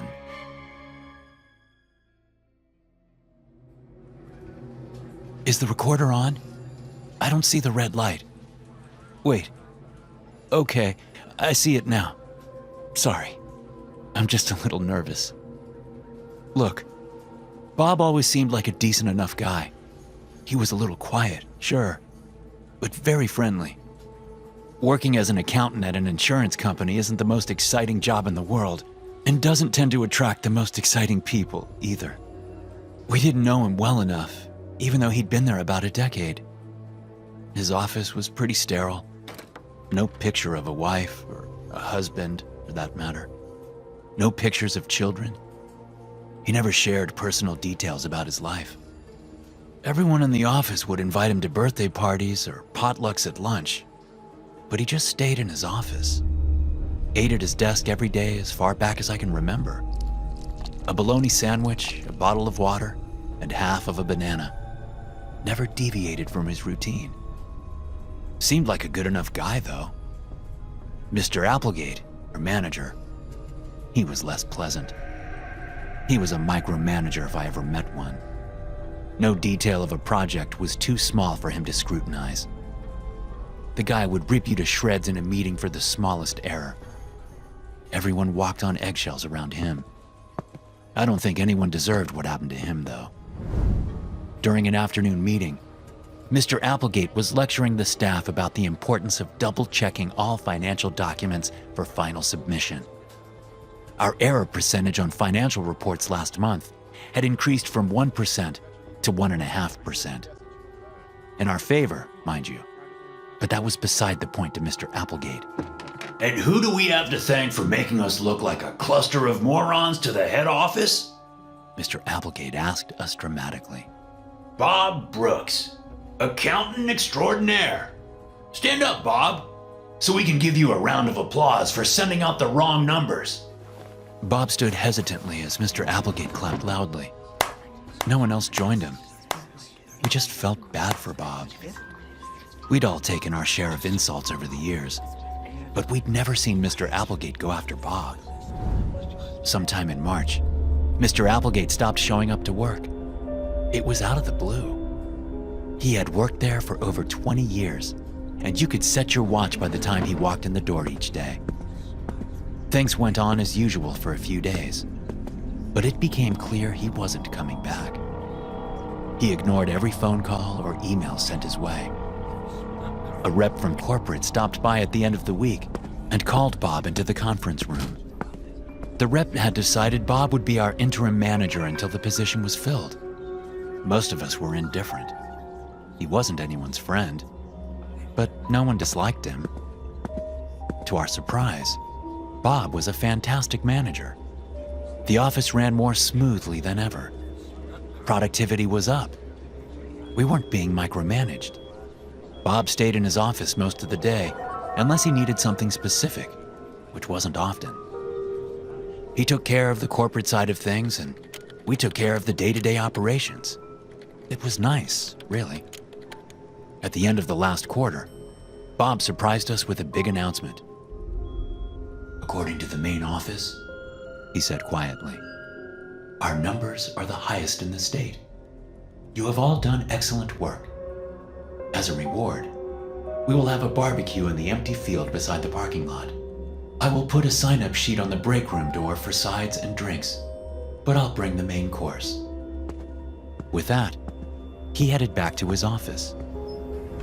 The day of the cookout arrived and we all met in the field at the end of the day. A few of those folding tables sat on the edge of the parking lot by the field covered with food. You know, casseroles and dips, things like that. There was Bob, standing behind the grill cooking steaks and smiling happily to himself. We all ate until we thought we'd be sick. I'll be damned if that wasn't how it turned out. Anyway, the part you wanted to know. We had just finished packing up from the barbecue. Bob sat in front of me at the exit onto the main road. I guess he didn't see the car coming when he pulled out, and the red Jeep clipped the back of his van, knocking open the back door and sending his white cooler crashing to the ground. That's when I saw it. Couldn't tell exactly what it was at first. There were some leftover steaks from the cookout scattered on the road. I thought they were steaks anyway. I feel sick thinking about it. That's when I saw the hand sticking out of the cooler. Before I could register what I was looking at, Bob peeled away in his damaged van, leaving the cooler behind. I don't know why the hell I got out and looked, but I did. Already told your officers my fingerprints would be on the lid of the cooler. I lifted up the lid, and that's when the arm rolled out. Inside were the rest of the pieces of Mr. Applegate, the parts we didn't eat at the cookout. I don't know why he did it. Have you found him yet? Thanks for watching. Be sure to subscribe and smash that like button to get notified every time I upload a new video. You can also check out some more of my animated horror stories right here. Doctor nicely. Breaking into the house is easy. I don't even need to be quiet. Not really. This neighborhood loves Halloween, and it's in full swing right now. I can hear occasional screams from the house across the street. They have one of those motion sensor decorations of a witch that pops up from a cauldron to scare kids as they pass. The house next door is blasting one of the Halloween movies. Jamie Lee Curtis screams in terror as Michael Myers walks menacingly after her. Even though there were no lights on, I walked up to the front door of the house just a few minutes ago, dressed in my skeleton costume. I rang the doorbell and knocked. Listened hard. Nothing. No sign of movement. No television on. The woman who lives here is gone for the night. So I circled the block and then came back around, headed to the back door. I make sure my gloves are on nice and tight before I put an elbow through the pane of glass nearest the doorknob. I unlock the door and move inside like a wraith. Upstairs, I find the mother lode, a box of expensive jewelry. I dump it all into my backpack. I'll remove the stones and sell them separately. The metal I'll have melted down and sold. A car door slams outside. Stepping over to a window, I part the curtains and look down. The woman is walking from her car to the front door. She looks like she's just been to a Halloween party, dressed in a skimpy Lara Croft outfit. Shit. She disappears from sight as she moves up the porch steps. Just as I'm about to turn around to get the hell out of Dodge, I see a dark figure appear from around the hedge at the edge of the property, running full tilt toward the porch. I assume it's a man, but I can't be sure. Whoever they are, they're wearing black robes and one of those scream masks. I move out of the woman's bedroom, looking for a place to hide until I can sneak out of the house. A loud thump sounds from downstairs. I wonder if it's the door getting knocked open. The thump is followed quickly by a woman's scream. My heart rate is suddenly jacked. Is she being attacked? I move over to the top of the stairs. The sounds of a struggle reach my ears. "Get away!" the woman screams. Footsteps thud on the hardwood floors. The woman appears below me, heading up the carpeted stairs toward the landing. Then, the black-robed figure appears behind her. The person in the scream mask grunts, the sound telling me it's a man. He grabs her ankle, causing her to fall face first on the landing. He grabs her arms and pins them behind her back with one hand. Then he starts pulling at her clothing. My blood boils. I may be a thief, but I'm not lacking in empathy. What I'm taking from the woman can be replaced by an insurance company.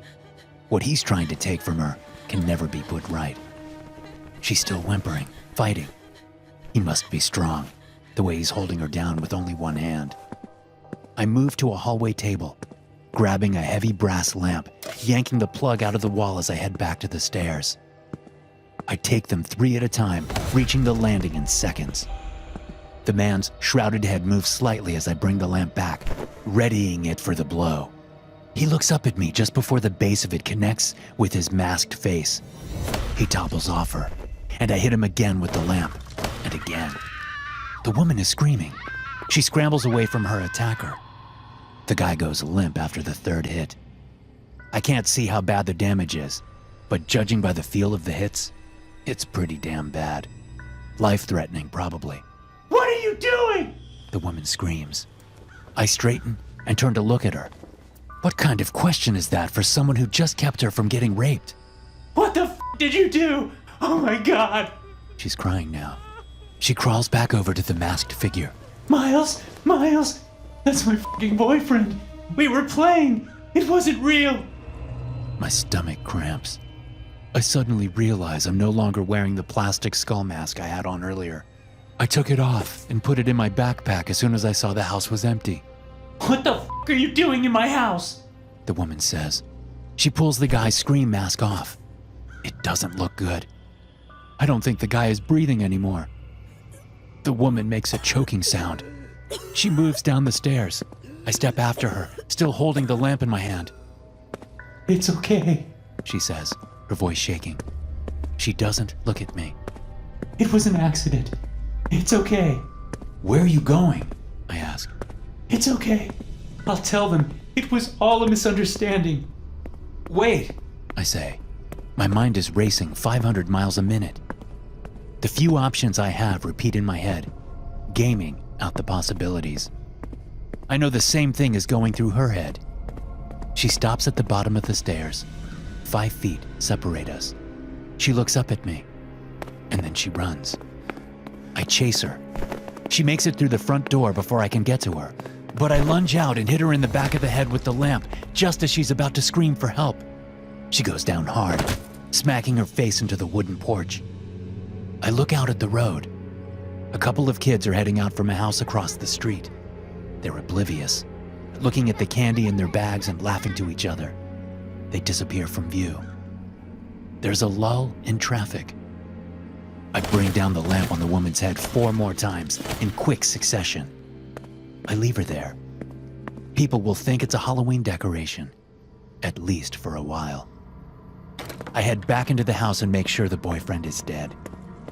It takes another couple of whacks. He's got a thick skull. After putting my mask back on, I head out of the house through the back door, thinking this is what I get when I try to do a good deed. Anyway, I still have a few more houses to hit. Halloween is the best night of the year for me. Also, it turns out that most of you guys who watch me aren't actually subscribed.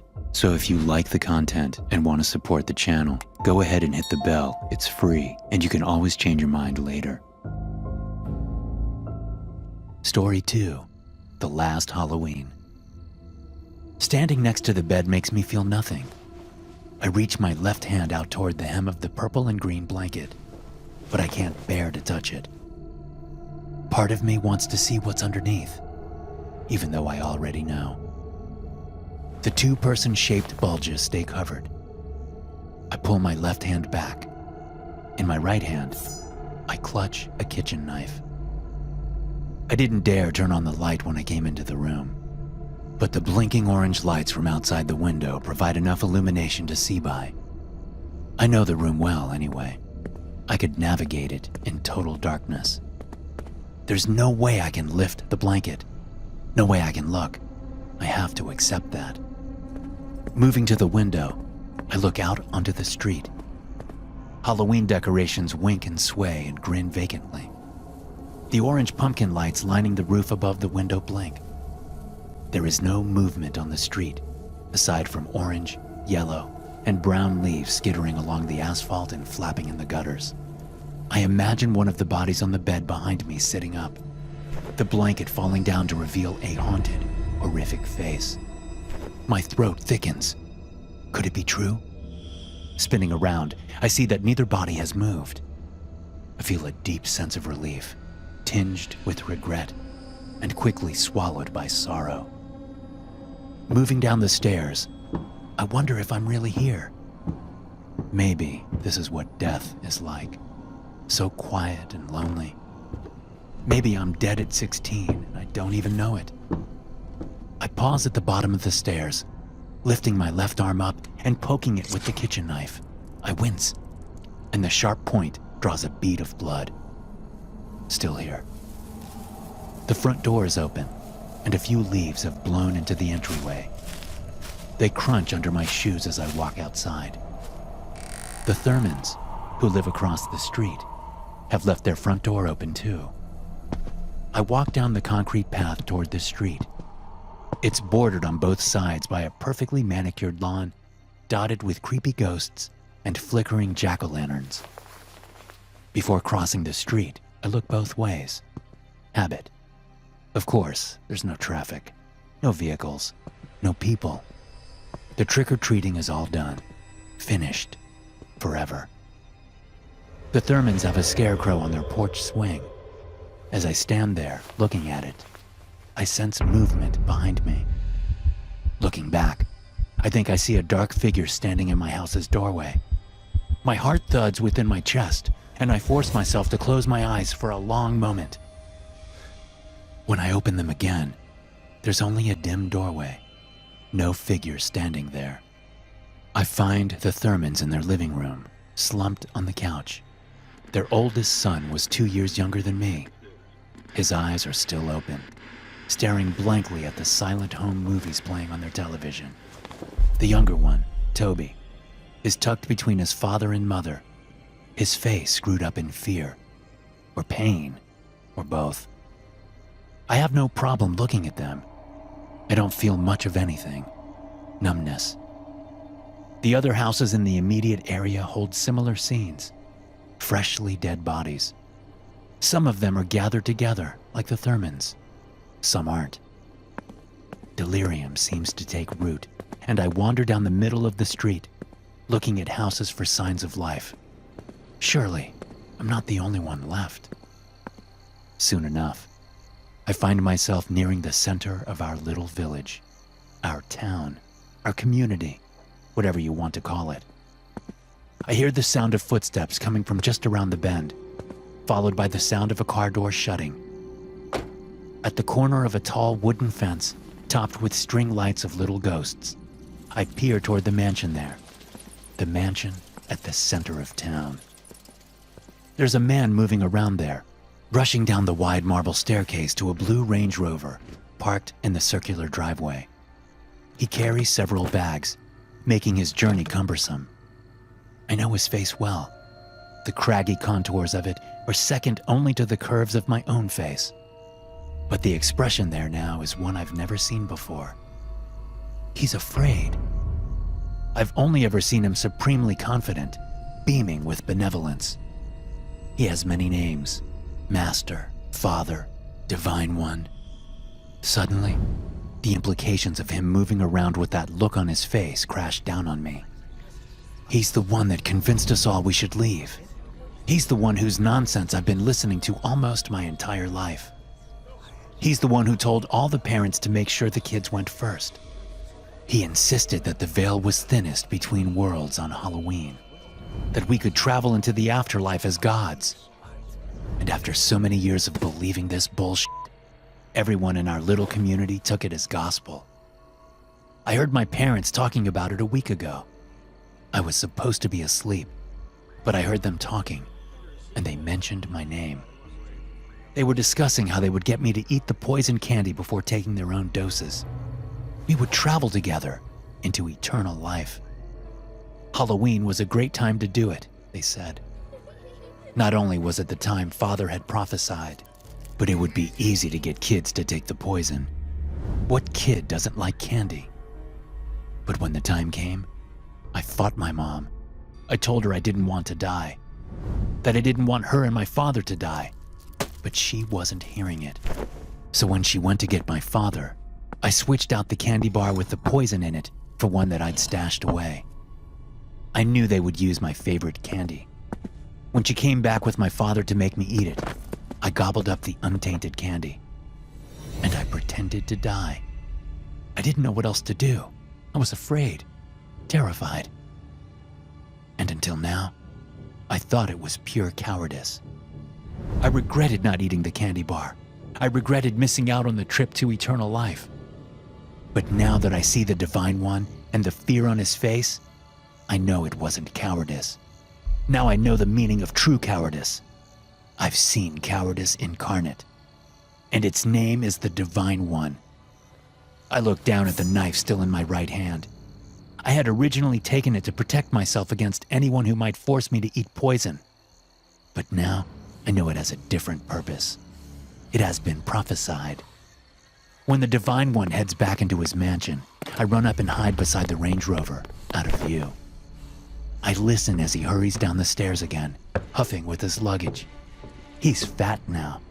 He's grown fat off the backs of the people in this community, this cult. He shuts the Range Rover's trunk and starts around toward the driver's side, where I crouch. I remember the bulges of my parents' bodies, their death masks hidden by the blanket. I wanted to look, but I couldn't. I just couldn't. The Divine One sees me as he comes around the side of the vehicle. His eyes go wide just before I spring, lunging toward him, leading with the knife. He gurgles and whines as he collapses against the Range Rover, clutching at the knife stuck in his neck. "You have nothing to worry about if you're right," I say to him. "You can live forever as a god. But if you're wrong..." Looking into his eyes, I know he made it up. I can tell by the fear there, the regret, the shame. He made it all up. For what? Soon the world will know what happened here. Just another crazy suicide cult. But I'll tell the story. I'll try to make them understand. I'll prevent this from ever happening again, if I can. Story 3. The Magic of Halloween. The jack-o'-lantern hits the parked car with a loud thud. I wince, looking up at the dark house, sure that lights will come on any second. Johnny, who everyone calls Jolly, laughs cruelly at the mess he's made.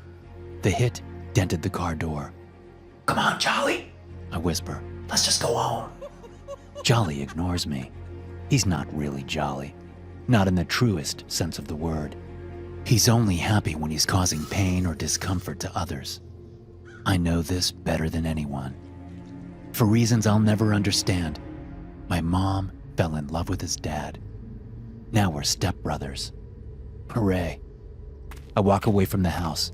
There's a path of destroyed pumpkins behind us, along with smashed eggs on front doors, toilet paper snagged in trees, and vandalized Halloween decorations. Where you going, dipshit? Jolly calls out, running to catch up with me. "Home," I say. "I don't care if I get in trouble for leaving your side. I'll just tell them what you've been out here doing this whole time." Jolly grabs me by the cape and yanks me back. I'm wearing a Thor costume. I should have known better than to wear a costume with a cape. It just makes things easier for Jolly.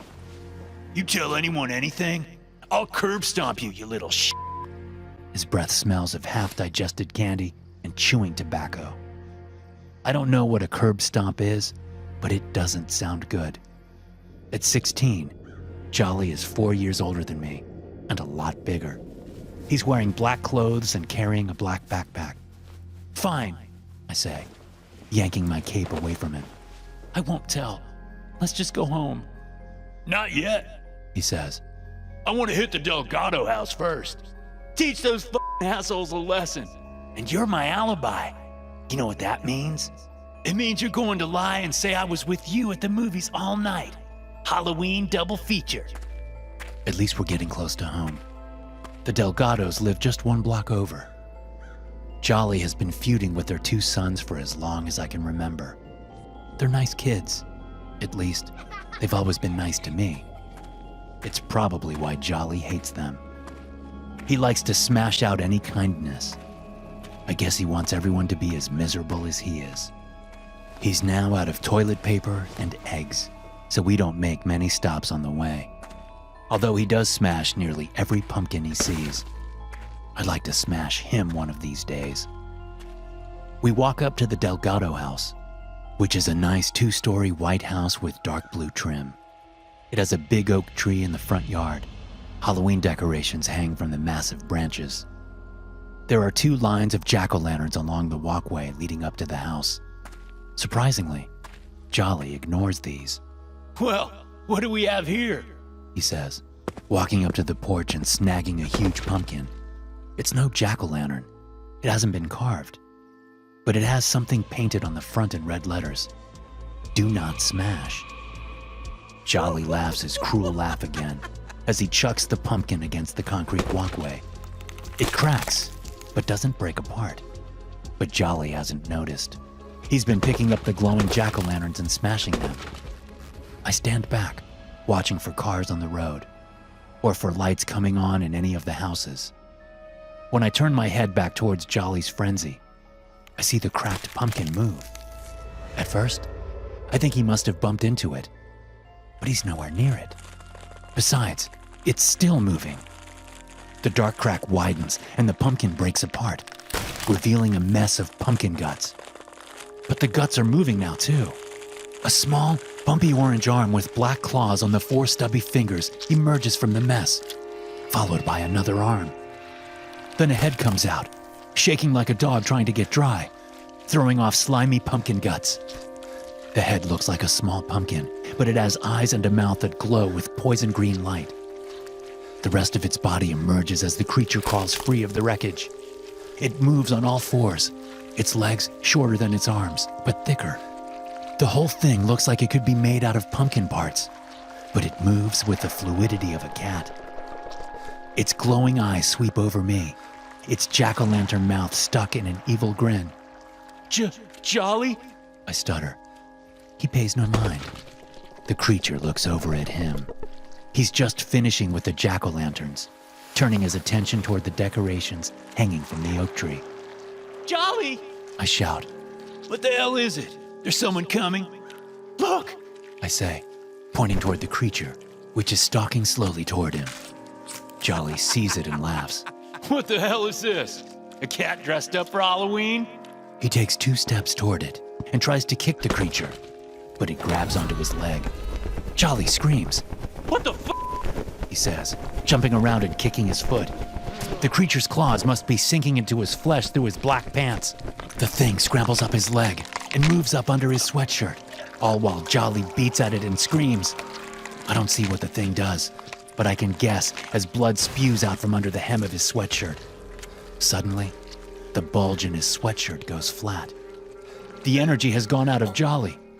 He coughs up blood and clutches his stomach area. His eyes are dull with immense pain. He stumbles around while I watch, speechless. Then he slumps against the oak tree's trunk and stops moving. I knew one day Jolly would go too far. I knew he would come across someone who wouldn't take his crap lying down. But I could have never imagined this. Movement from the Delgado house catches my eye. I look up to one of the second-floor windows to see the 2 teenage brothers looking out. They both wave at me. I wave back. Then I turn and head for home, thinking about that creature, curled up and sleeping in Jolly's chest cavity. I doubt it will be there in the morning. It's just one of those things. The magic of Halloween. I know just what I'll tell my mom and my stepdad when I get home. I'll tell them that Jolly ditched me, so I went to the movies. A Halloween double feature. Thanks for watching. Be sure to subscribe and smash that like button to get notified every time I upload a new video. You can also check out some more of my animated horror stories right here. Doctor Nicely. The red phone on my desk began to ring around noon the day the plant burned to the ground. I had worked as head of security for Caverna Cattle Processing for half a decade, and it had never rung. My heart dropped as I considered the loss of life that would follow the metallic jingling. I picked it up and held it to my ear. "Code red?" I asked, voice shaking. Confirmed. Said a man from the other end. Follow Tier 5 protocol. This is a total loss. Start the process immediately. The line went dead. I swallowed hard and sat the phone carefully back into the cradle. Not that it mattered. It would be a charred pile of plastic before the day was out. I lifted the plexiglass cover on the wall above my desk and pushed the yellow button labeled Slaughterhouse. A secondary red button flashed below it. Sweat poured down my face as doubt swept through my mind. I wanted to think it wasn't too late, but I knew it was. I pushed the flashing red button to finalize the operation. The slaughterhouse workers were all dead anyway. Looking at the security monitors for the slaughterhouse, I could see the staff scrambling toward the doors.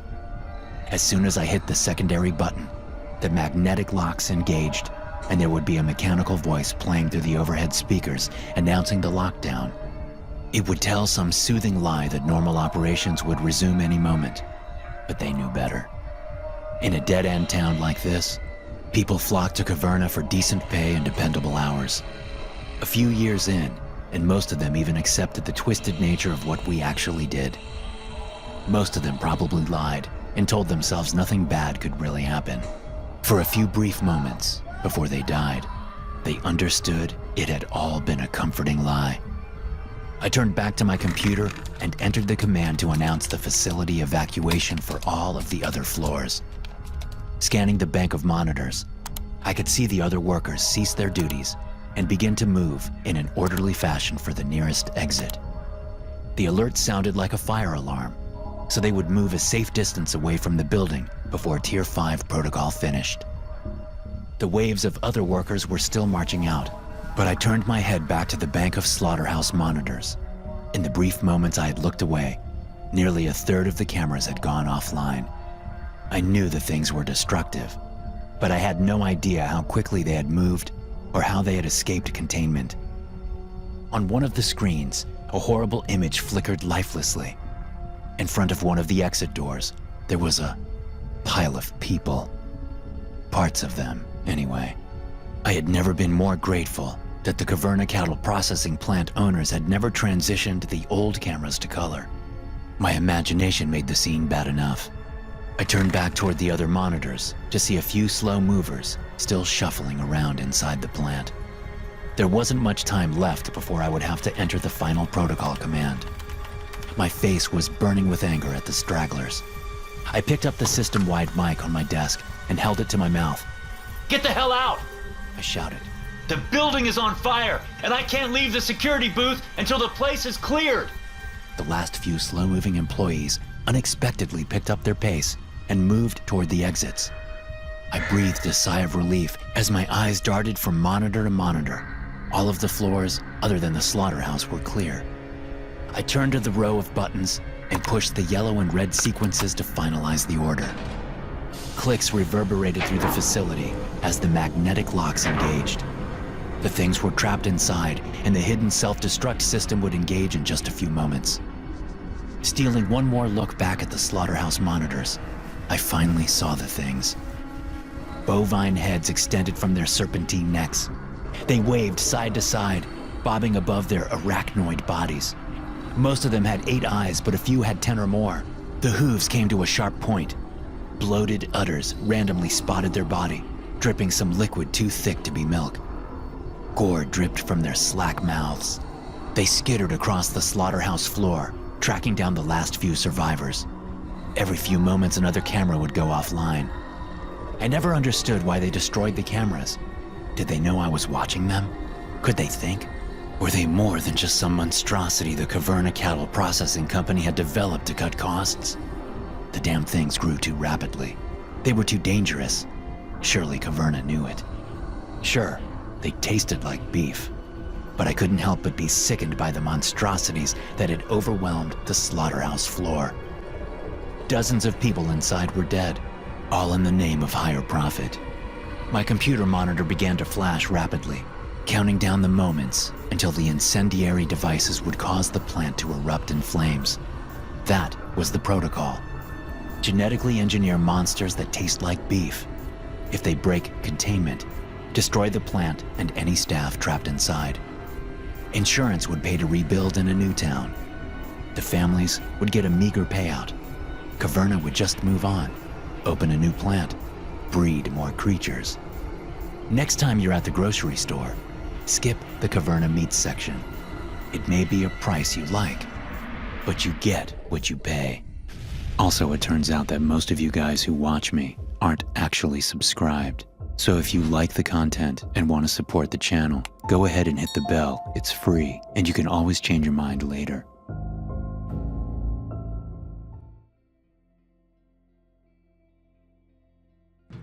The screen of my tablet danced with 1,000 different sequences that I didn't understand. It didn't matter anyway. All of the data presented on the screen wasn't for me to check anyway. Technological mumbo-jumbo, all of it. The only thing I cared about was the little green bar that was filling up at the bottom. 82% complete. It would have been my last job for a month before I flew home for some rest and relaxation. I had worked for Midwest Structural Security for a decade, and it was the cushiest gig I ever had. Fallout shelters weren't exactly all the rage, but they were becoming more common with every passing year. Natural disasters used to be our bread and butter, but it seemed like the world was falling to shit, politically speaking. Wealthy folks couldn't get enough of our underground, home away from home setups. That inspection was my third one that week. A crew would spend months, sometimes even years, carefully building the state-of-the-art bunkers. After they were finished, I would show up and do the final check. Full inspection, top to bottom. No system went unnoticed. My final step before the official sign-off on a job site was to hook my tablet up to the main computer and run a final diagnostic check. Every mechanical and computer-controlled system would go through an intense diagnostic and produce a finalized report. Easy money, if not a bit time-consuming. I didn't mind, though. The bunkers were more luxurious than any place I had ever lived. Most were identical in structure, but the interior design was picked out by the owners. Their own special little touch, I guess. Knowing it was my last site before vacation, it seemed like the tablet diagnostic was running slower than ever. I hadn't looked at the screen in over 5 minutes, but when I looked again, it had only moved up 1%. The oversized feather couch in the bunker's living room area was comfortable, though. It had crossed my mind to set an alarm on my cell phone and take a quick snooze. I was reaching into my pocket to pull out my phone when a thick peppering of concrete erupted, hitting the side of my face. The crumbling of stone and squeal of rebar filled the inside of the concrete box as I sprung from the couch. My tablet screen was flashing red, and I began to run for the exit hatch. The PA system above roared to life. Warning, warning. Unexpected breach detected. Emergency lockdown mode commencing. Stand clear of all exits. Bulkheads will secure in 5 seconds. As I listened to the announcement, I kept running toward the exit hatch. There was no chance I would make it, but my legs continued pumping nonetheless. My mind was still reeling as I tried to figure out what the hell had caused the structural damage to the barrier wall. I was just in time to watch the damn thing seal shut. The hydraulic door system hissed and groaned as the heavy steel plate shifted into place. A dull thud and small shock passed through the bunker as the barrier settled into its frame. Having accepted that I was trapped inside the bunker, I pulled my phone from my pocket to make contact with someone from the company. The unexplained structural failure needed to be reported, and someone needed to come to perform an emergency override to get me out. It would take hours for me to do from the inside, and there was no way of telling if the structure was preparing for collapse. I looked at my phone. No reception. A moment of panic settled in before I came to my senses. Each one of the bunkers we constructed came with a satellite phone communication system. I began to walk down the cement steps into the main area to check the link up when another explosion of cement sprayed just a few feet ahead of me, followed by what felt like an earthquake. My feet shook beneath me, and I tumbled down the last few steps. I threw my arms out in front of me, but it was too late. All of my weight came crashing down, causing the side of my head to slam against the thin carpet covering the cement floor. My vision wavered, and everything went black. I'm not sure how long I was out, but when I came to, chunks of concrete and twisted lines of rebar were scattered across the floor. Something was scraping across the concrete foundation, mimicking the sound of nails on a chalkboard. I lifted my head to find the source of the noise and nearly pissed my pants when I saw it. Bright rays of sunlight were piercing through a hole in the 4-foot-thick wall.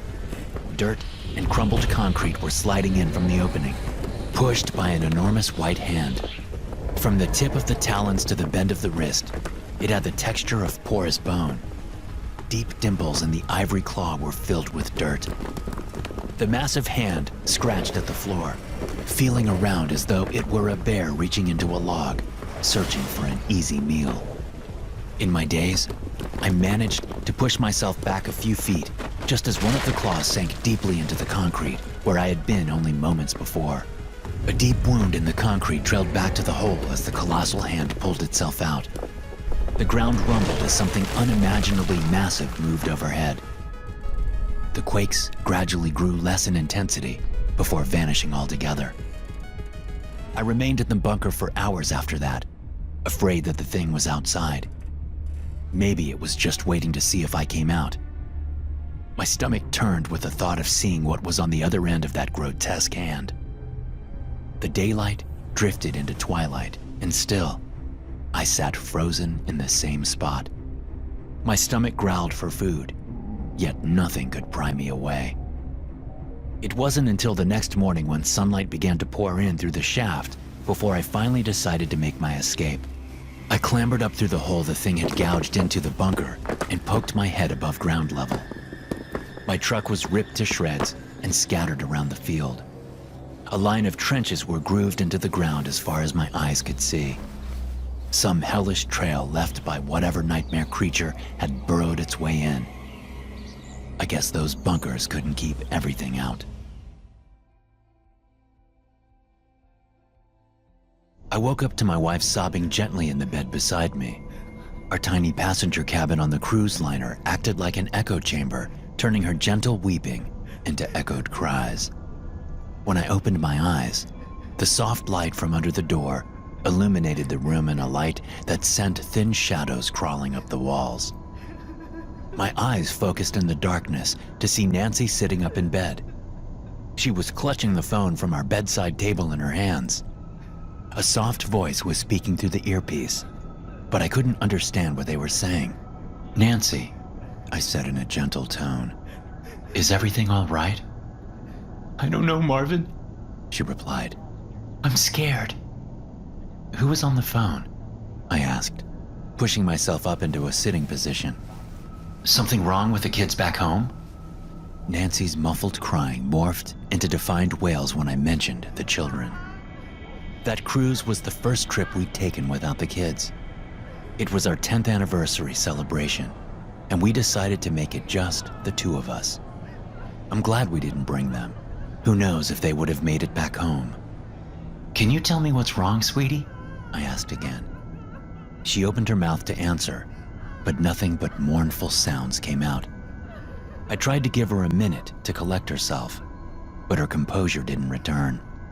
Gently, I pulled the phone from her hand and held it to my ear. This is the Sea Lantern Cruise Line Information Center. We regret to inform you that multiple cases of norovirus have been reported aboard the ship. At this time, we will be instituting a lockdown measure to slow the spread of the infection.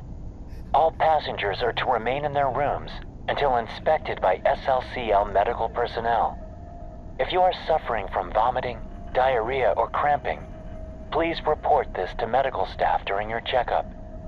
You will be reimbursed for any and all ports of call canceled due to this unfortunate event. Thank you for choosing Sea Lantern Cruise Lines. You may hang up now. This message will play on a loop. This is Sea Lantern Cruise Line. I leaned across Nancy and sat the phone back on the hook. Pulling her close, I squeezed her tightly to my side and felt her body shudder. She clutched my leg, and I could feel her nails begin to sink into my skin. Easy, Nancy, I proclaimed as I reached down to check if she had broken my skin. What has you so worked up? Norovirus is no big deal. Nancy sat up and turned her head toward me. Even in the dim light, I could see the fear in her eyes. Her jaw quivered as she tried to find her voice. No, it isn't a big deal, Marvin. She replied shakily. We went on a cruise with the kids 2 years back. There was a big outbreak of norovirus then, too. The ship didn't go on lockdown. I ran my hands through my hair. She was right. The captain had made a few announcements over the loudspeaker of the ship, but life had gone on as normal. A few of the onboard bars and restaurants had closed, but otherwise, there hadn't been a change. We were on a different line that time, I said in an attempt to soothe her fears. My tone was probably unconvincing as my mind began to untangle the troubled thoughts creeping around inside. It's probably just a company policy. Let's try and get some sleep before some rent-a-doc comes to knock on the door and take our temperature. Nancy muttered in agreement and put her head back on her pillow. I stretched myself back out on the too small bed and pulled the covers up to my shoulder. The steady hum of the engine lulled us both back to sleep. I woke again to the sound of muffled screams. My pulse quickened as I jolted up in the bed. Sitting stone still, I listened intently for another outburst, but none came. Only the constant hum of the massive engines. It had been something in my dream, I thought to myself, and settled back down into the bed again. Nancy was snoring peacefully beside me, and I placed my hand on her back. She shifted her body as she shrugged the blanket off of her shoulder. The rise and fall of her back as she breathed helped to slow the panicked thumps from my heart. Sympathy panic, Marvin. That's all it is. Nancy got a little worried earlier and spooked you too. Calm down and go back to bed. This vacation will be gone before you know it.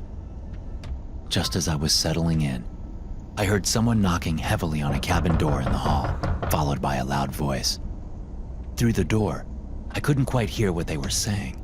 It was the medical team, I thought, making rounds to put all of this silly business behind us. I gently stood from the bed and crept to the door, placing my ear against the cold wood. The voice of two men filled the hallway. One soul lost and one awaiting treatment, said the first man. The sound of flipping pages followed. Male and female.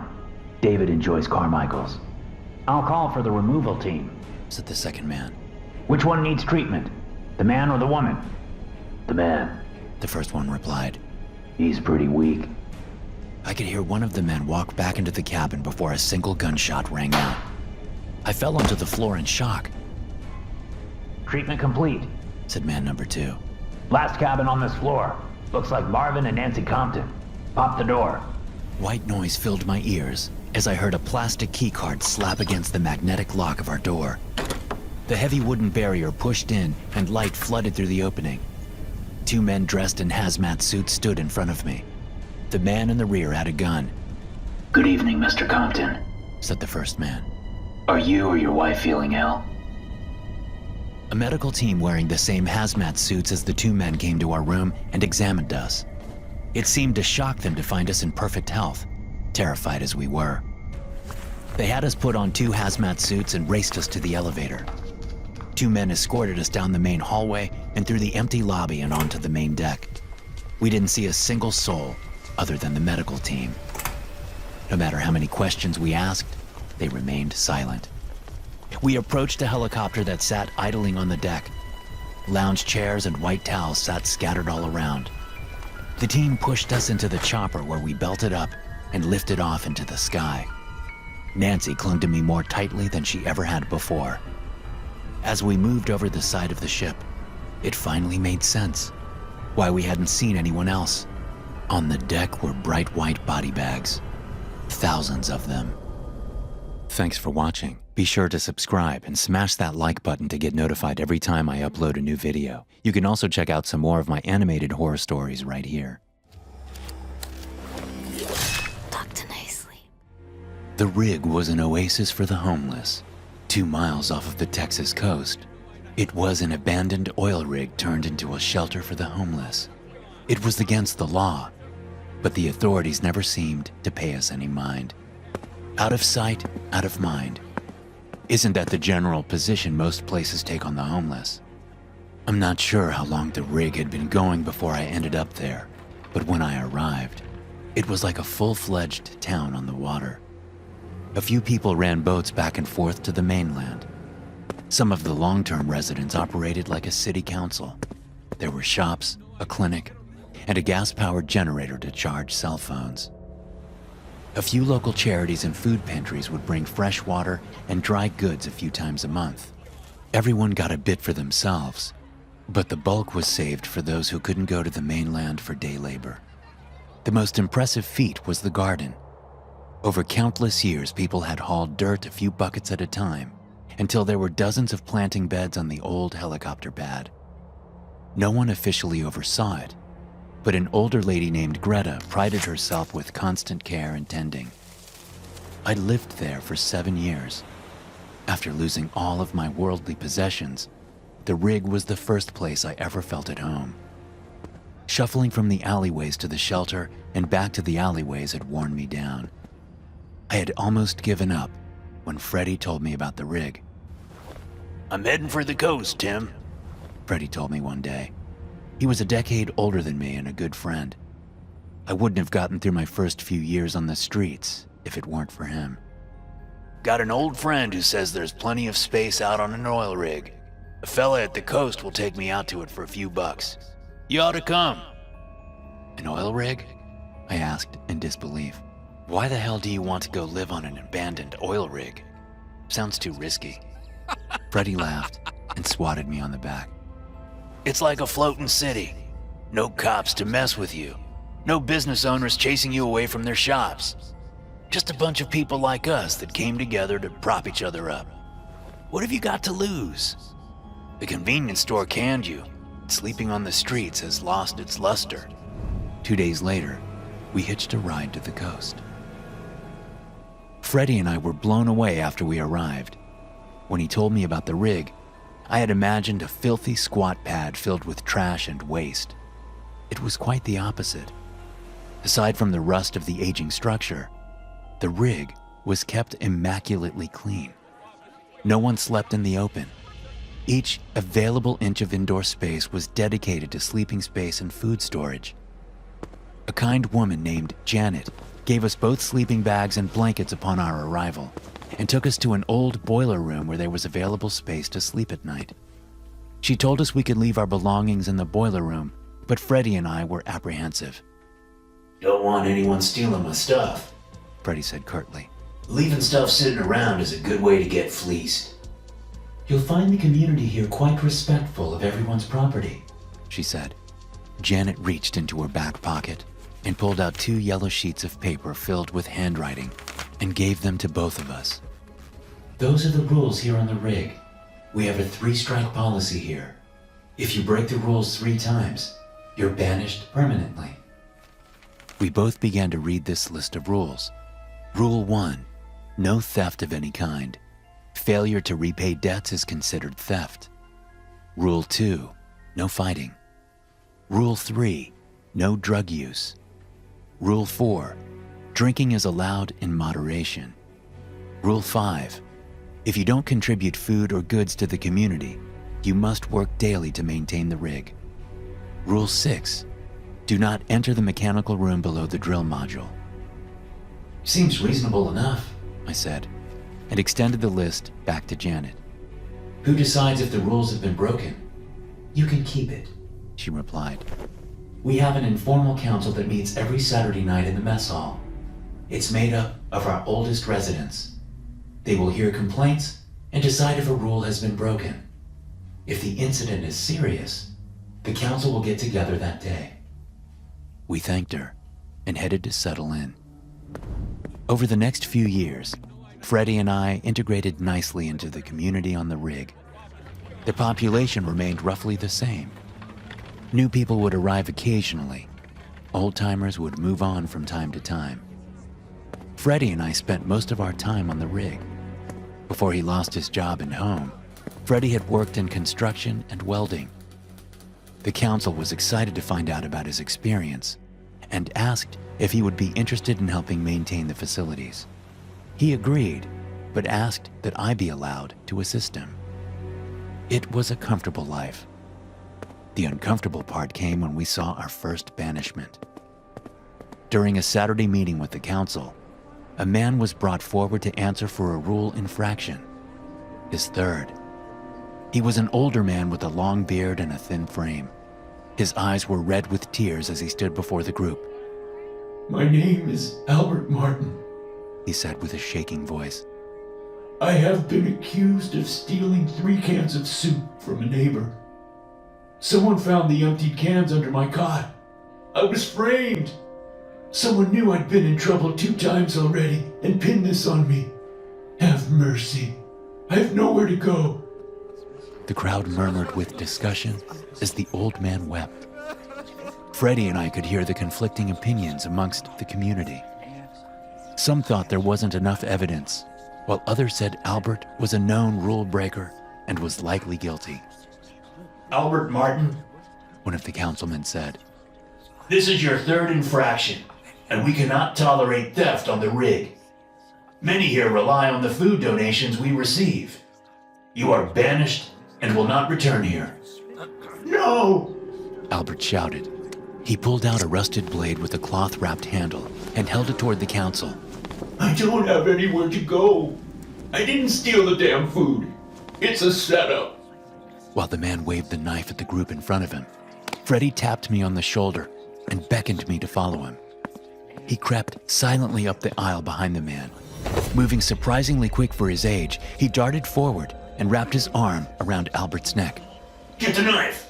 Freddy shouted to me, and I pried the blade from the old man's hand. Take him to the mechanical room downstairs, Demanded a woman from the council. We will hold him there until he can be taken back to shore. Freddy and I carried the thrashing man out of the mess hall and down the stairs toward the mechanical room. A man trailed behind us and pulled a key from his pocket and unlocked the door. We tossed him inside and slammed the hatch shut, and the man locked it. You've killed me, you bastards. Albert shouted from inside the room. He hammered on the door and threw his weight against the thick metal. You hear me? You've killed me. They aren't taking me to the shore. Those damn things are gonna kill me. Freddy and I turned to leave, but the old man's wails of fear and agony resonated in my mind. What things was he talking about? I would find out years later when Freddy was found guilty of his third violation and ended up in the mechanical room. Freddy was a hard worker and well-loved in the community, but in his later years, he became overly fond of alcohol. He managed to keep it to himself for a while, but over time, he grew angrier when he was drunk. That's when the trouble began. His first violation was a simple fist fight. Freddy sat on his cot, drinking scotch and talking loudly to anyone who would listen. A man who slept in the far corner from us asked him to quiet down so he could sleep. Without warning, Freddy punched the man and told him to shut up. The second violation came when Freddy drunkenly rifled through another man's gear, looking for cigarettes. He found half a pack of crumpled Marlboros and was closing the bag when the man entered. Freddy returned them, but the damage was done. His final violation came when a woman and her husband asked Freddy to fix a leak in one of the bunkhouses. He insisted it was already repaired, but they told him the leak had continued. Feeling insulted, Freddy shoved the husband and told him to piss off. When the man begged him to come to look at the leak, Freddy punched him. With that, the council decided his fate and had two men haul him off to the mechanical room to wait for a departing boat. That night, when I returned to my cot, I saw all of Freddy's belongings sitting on his bed. I began to bag them up to take them down to the mechanical room for his ride back to shore. After gathering them up, I headed to the stairs and to the lower level of the rig. When I arrived on the lower level, there was a man from the council, Carl, standing guard beside the door to the mechanical room. Freddy was banging on the door and begging for the man to let him out. He stood stone-faced, staring in my direction. Tim, stop. The man said to me. Freddy has already been judged. We're just waiting on a boat. I know, I said, gesturing toward the backpack full of my friend's belongings. Just wanted to drop his stuff off so he can take it back with him. I don't want him to leave with nothing. Just drop it there. Carl said flatly. I'll make sure he gets it before. Suddenly the air was filled with agonized screams. You could always hear muffled yelling on the upper levels when someone was locked up awaiting their banishment. But the thick floor plating always made it inaudible. Up close, I could hear the fear in my friend's voice. What the hell is that? Freddy shouted. Let me out of here! It's going to kill me! Open the damn door! You need to leave, Carl said, pointing toward the stairs. Something is in there with him, I shouted. Let him out! This is how it works, Tim. He spat. If you don't want to join him, you'd better go. I could see the keys to the room hanging from a ring on his belt. I'm not sure what came over me, but I threw the backpack at Carl's head and lunged forward for the keys. He was momentarily shocked, but quickly regained his composure and began to struggle. Landing 2 punches to the side of his head, he slid limply to the floor. I pulled the keys from his belt and unlocked the door. As the door creaked open, I began to call for Freddy, but the words died in my throat. Standing above my friend was a gangly creature covered in wet, scaly skin. Gill slits opened and closed on its neck, and purple eyes gazed at me from its bulbous head. As I made eye contact with it, the thing opened its massive jaws and hissed before grabbing Freddy's limp frame by the head. It turned toward an opening by the drill shaft and began to drag Freddy toward it. A crimson streak trailed behind them. Freddy's eyes were barely open as he lifted his hand toward me in a gesture for help. The creature's hand turned, and a dry snap echoed in the mechanical room before it threw Freddy's lifeless body through the hole. A clawed hand reached toward me, mimicking the same gesture as Freddy. The thing opened its mouth again and uttered what I can only describe as a hellish laugh. Finished with its taunt, it stepped back and fell through the hole and into the rolling waves below. I left that same night and got as far from the coast as I could. After a few days in a Houston shelter, I left the state. I live in Omaha now. Farmhand work is plentiful, and I managed to get a crackerbox apartment. The green pastures make me feel safe, but when I try to sleep at night, the roar of the ocean still echoes in my mind. I never told anyone what I saw. The authorities wouldn't believe me. Hell, maybe they knew. No one is worried about the homeless. Out of sight, out of mind, right? Also, it turns out that most of you guys who watch me aren't actually subscribed. So if you like the content and want to support the channel, go ahead and hit the bell. It's free, and you can always change your mind later.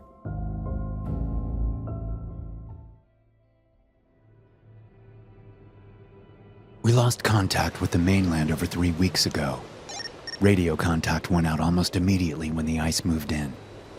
None of the electrical systems work. Our helicopter won't start up. The men have taken to burning crude oil in barrels just to stay warm. No one has come to rescue us. We're going to die here. Not exactly what I expected when I took a job managing an oil rig in the middle of the Gulf of Mexico. The recruiter sold me on the warm climate, high pay, and tranquil view. Now I'm shivering in the middle of a winter hellscape. 16 days ago, one of the roughnecks reported the first iceberg. Sir, you need to come to see this. He shouted over the radio. Never seen anything like it. I dropped my clipboard to the desk and left the comfort of my air-conditioned office. The day was a scorcher, probably around 95 degrees, but I hadn't checked the weather that morning. A warm wind from the Gulf swept across the platform and ruffled my shaggy mess of hair.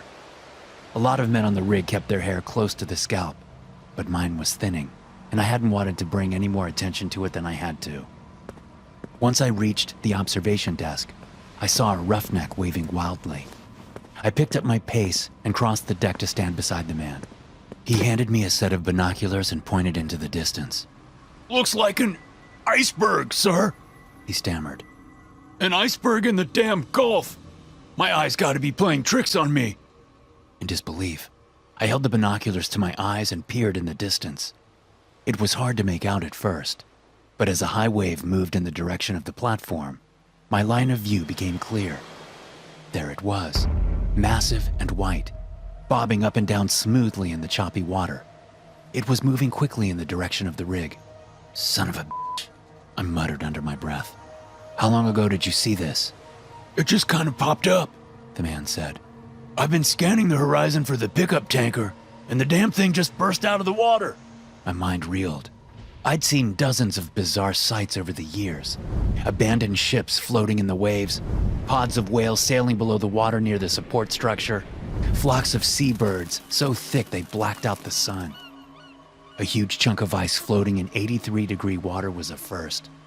Looks like it is heading directly toward us, I told the roughneck. Go inform the safety officers to expect an impact in about 15 minutes. It doesn't look large enough to cause any serious damage, but I want a maintenance crew ready to check for structural damage. The roughneck sprinted away from the observation deck, and I headed back to the office. I needed to call the sighting into the mainland and prepare for potential damage repair. Life on a rig was far from normal, but that was more than I had ever prepared myself for. As I reached my office and began to turn the knob, a cold breeze brushed the back of my neck, sending a chill down my spine. I flicked the light switch inside the door, but the room remained dark. After a few more tries, I gave up and headed to my desk. Picking up the radio mic, I held it to my mouth and thumbed in the button. Delta rig to mainland comm. Delta rig to the mainland comm. We spotted an iceberg on our perimeter. Repeat, an iceberg is headed toward our rig. No damage expected, but requesting an emergency maintenance crew. Silence. I repeated the message, but again received only silence in return. My eyes drifted down to the radio to see all of the interface lights dead and lifeless. My heart crept into my throat. In a panic, I pushed back from my desk and headed for the door. Just as I grasped the knob, the platform shook violently beneath my feet. The iceberg had hit, much harder than I had expected. Only moments after the platform settled, 2 more reverberating shocks slammed into the rig. Running as hard as I could, I climbed to the top of the observation deck. A cluster of men were gathered there looking into the distance. I was about to ask them what had happened, but I looked into the distance too and saw it for myself. Dozens of icebergs were drifting in the water around us. Maybe hundreds. The horizon was a wall of steel-gray clouds lumbering in our direction. A fierce wind scraped against my cheeks. Cold, almost freezing. The snow came later that night. Gentle flurries at first, almost a whimsical sight. Dozens of crewmen stood on the deck and watched the soft white flecks fall to the deck. It wasn't long before the flurries gave way to a blinding storm. In our confusion, most of the crew hadn't noticed the electricity stopped working. The head of maintenance found me on the deck and informed me all of our systems had shut down. When I asked why the backup generators hadn't been initiated, all he could do was shrug. His crew was working on it, but so far they had no luck. I found our pilot on the helicopter pad and instructed him to fire up the bird and head inland for help. With great fear in his eyes, he told me that multiple attempts to get it started had failed. We were stranded. Over the coming days, the snow piled in massive heaps across the deck. None of the crew had packed warm clothing and huddled under blankets in the crew barracks, shivering and watery-eyed.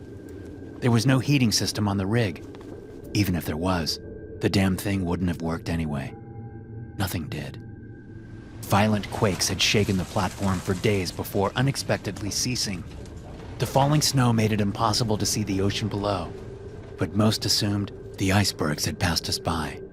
At first, I believed this too, but another crewman dashed my hopes. I was sitting at my desk, wrapped in blankets and smoking a cigarette, when the old-timer pushed his way into the office. Snow and the biting wind blew in behind him before he slammed the door. There was a dry cracking noise coming from outside. Do you hear that? He asked, almost devoid of emotion. The crackling and slamming noises? I nodded. Sea ice. He spat. I worked on a fishing boat in the Bering Sea for a few years. We can't see it, but that is the sound of great slabs of sea ice breaking against each other. Food ran out a few days ago. We were due a restock shipment 2 weeks ago. I melt the snow to drink, but my stomach constantly aches with hunger pains. There aren't many of us left anyway. A few men jumped over the side soon after this started. We lost dozens to hypothermia. A handful died in a fire when a burning barrel of crude oil they were using to keep warm tipped over in their barrack, burnt them alive. Some of the men still seem strong. No complaints of rumbling bellies, but their faces are blank, absent of any emotion. I have my suspicions, but what could I do about it? My God, I want to live, but I couldn't. One of the crewmen told me this morning they have seen things flying through the heavy drifts of snow. I haven't seen them myself, but occasionally I think I can hear something land in the thick snow above my office. The dull sound of footsteps echoed in the room, but then they vanished. When the man left my office, I thought I could hear a scream pierce through the howling winds outside the door. I looked out, but no one was there. only the pelting white globs of God-forsaken snow.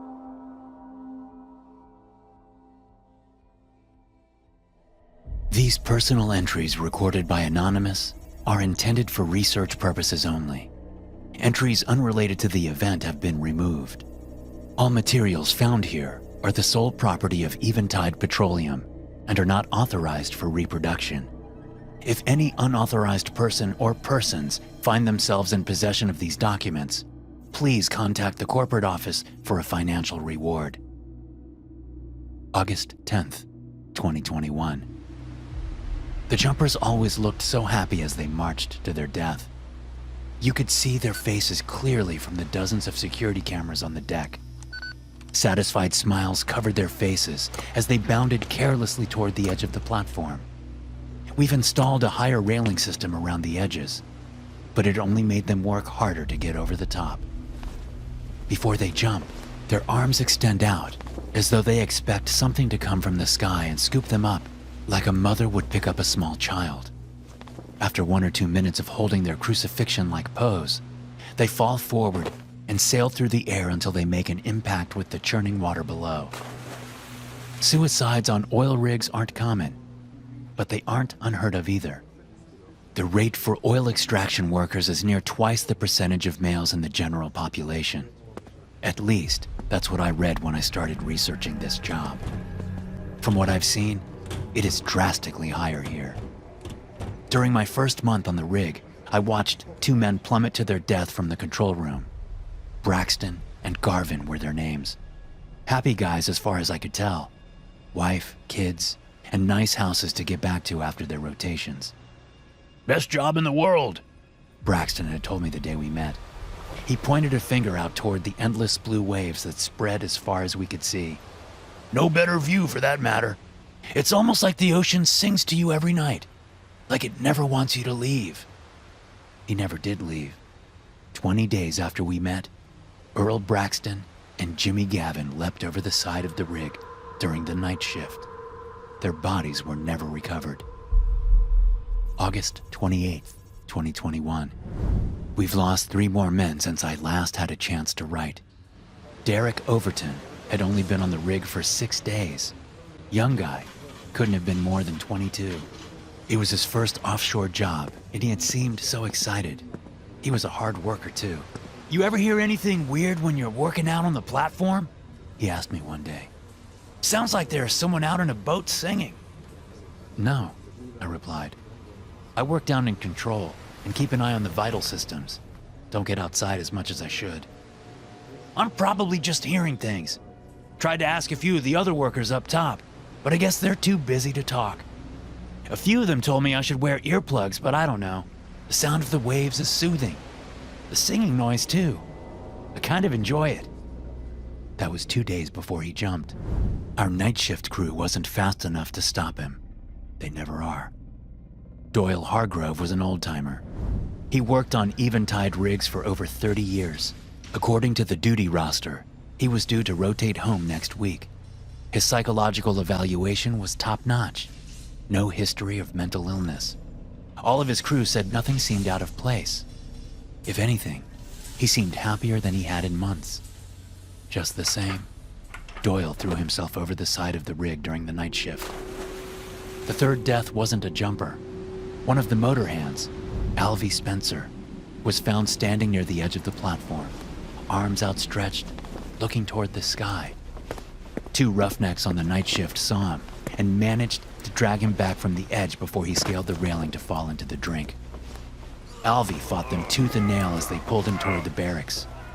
A few other men heard the commotion and came running to aid in the rescue. The motor hand punched and kicked everyone around him and scrambled to find a grip on the rig floor as they pulled him toward the bulkhead. The whole time he was just screaming the same thing over and over. "Let me go! It's so beautiful! Just let me go!" Unsure of what to do, the rig manager had them secure Alvy in an empty storage room while he radioed the mainland crew. They informed us they would send a helicopter to retrieve Alvy and take him in for a mental health evaluation. We were all relieved to have finally saved one, but the celebration came too early. When we opened the storage room, Alvy Spencer swung from his belt, secured to a pipe. Poor bastard. Thought we'd managed to save one. September 20th, 2021. Shit just keeps getting more and more strange around here. There have been no more jumpers, which is great, but corporate has made some odd changes. Our old rig manager was replaced with some suit from corporate. He doesn't seem to have much experience in the field. Has a strange way about him. Made a lot of changes, too. Everyone who works outdoors on the rig has to wear earplugs during their entire shift. No exceptions. It wouldn't be that big of a deal, but it's difficult to call someone over the loudspeakers with a wad of foam in their ears. Men have to work in two-man teams now, regardless of their position. If one goes to the bathroom, the other goes with them. They eat together, shower together. The only time you are away from them is when you go to bed. You even have to fill out a daily observation report about your partner. The questions are weird. You figure it would be a productivity thing, but it isn't like that at all. Has your partner exhibited any odd behavior? Does your partner stare off into the distance frequently? Does your partner seem to hum or sing as they work? Have you noticed your partner spending too much time near the edge of the platform? There are also tons of signs posted everywhere on the rig saying we should report any strange thoughts or compulsions to our supervisor. No telling what kind of weird stuff those poor bastards are hearing from the crew. It's almost an open invitation for bad jokes. I'm not sure what the hell is going on out here, but it may be time for a job change. My rotation is up on November 1st. It can't get here soon enough. October 17th, 2021. Working up on the deck has been a nice change of pace. We've been short on roughnecks lately, and I accepted a pay bump to help out with grunt work. Steve, my partner, doesn't follow me around too much, which has been nice. We're both old-timers, so it wasn't too hard to work out an agreement to skirt a few of the new corporate rules. Those damn earplugs annoyed me too much, so mostly I just leave them out. None of the young bucks on the crew say anything about it. Most of them have started keeping theirs out too. Not hard to manage. The suits from corporate stay inside in the air conditioning. Gives us a free run of the place. I'm more relaxed than I've been in months. Braxton was right. The ocean does sing to you. Sometimes I close my eyes and it almost sounds like a woman. I can almost see her, down below the rig, floating between the white caps. She's beautiful. It's like she's singing just for me. October 21st, 2021. Steve jumped from the platform yesterday. We were doing a security check on the railing system around the edge of the platform. They had been hastily installed as the incidents increased and the material wasn't holding up well against the salty sea spray. Bad news for the maintenance crew. "Hey!" Steve said to me as I was examining the bolts fastening the railing to the deck. I looked toward him and saw him pointing into the ocean. "Look out there!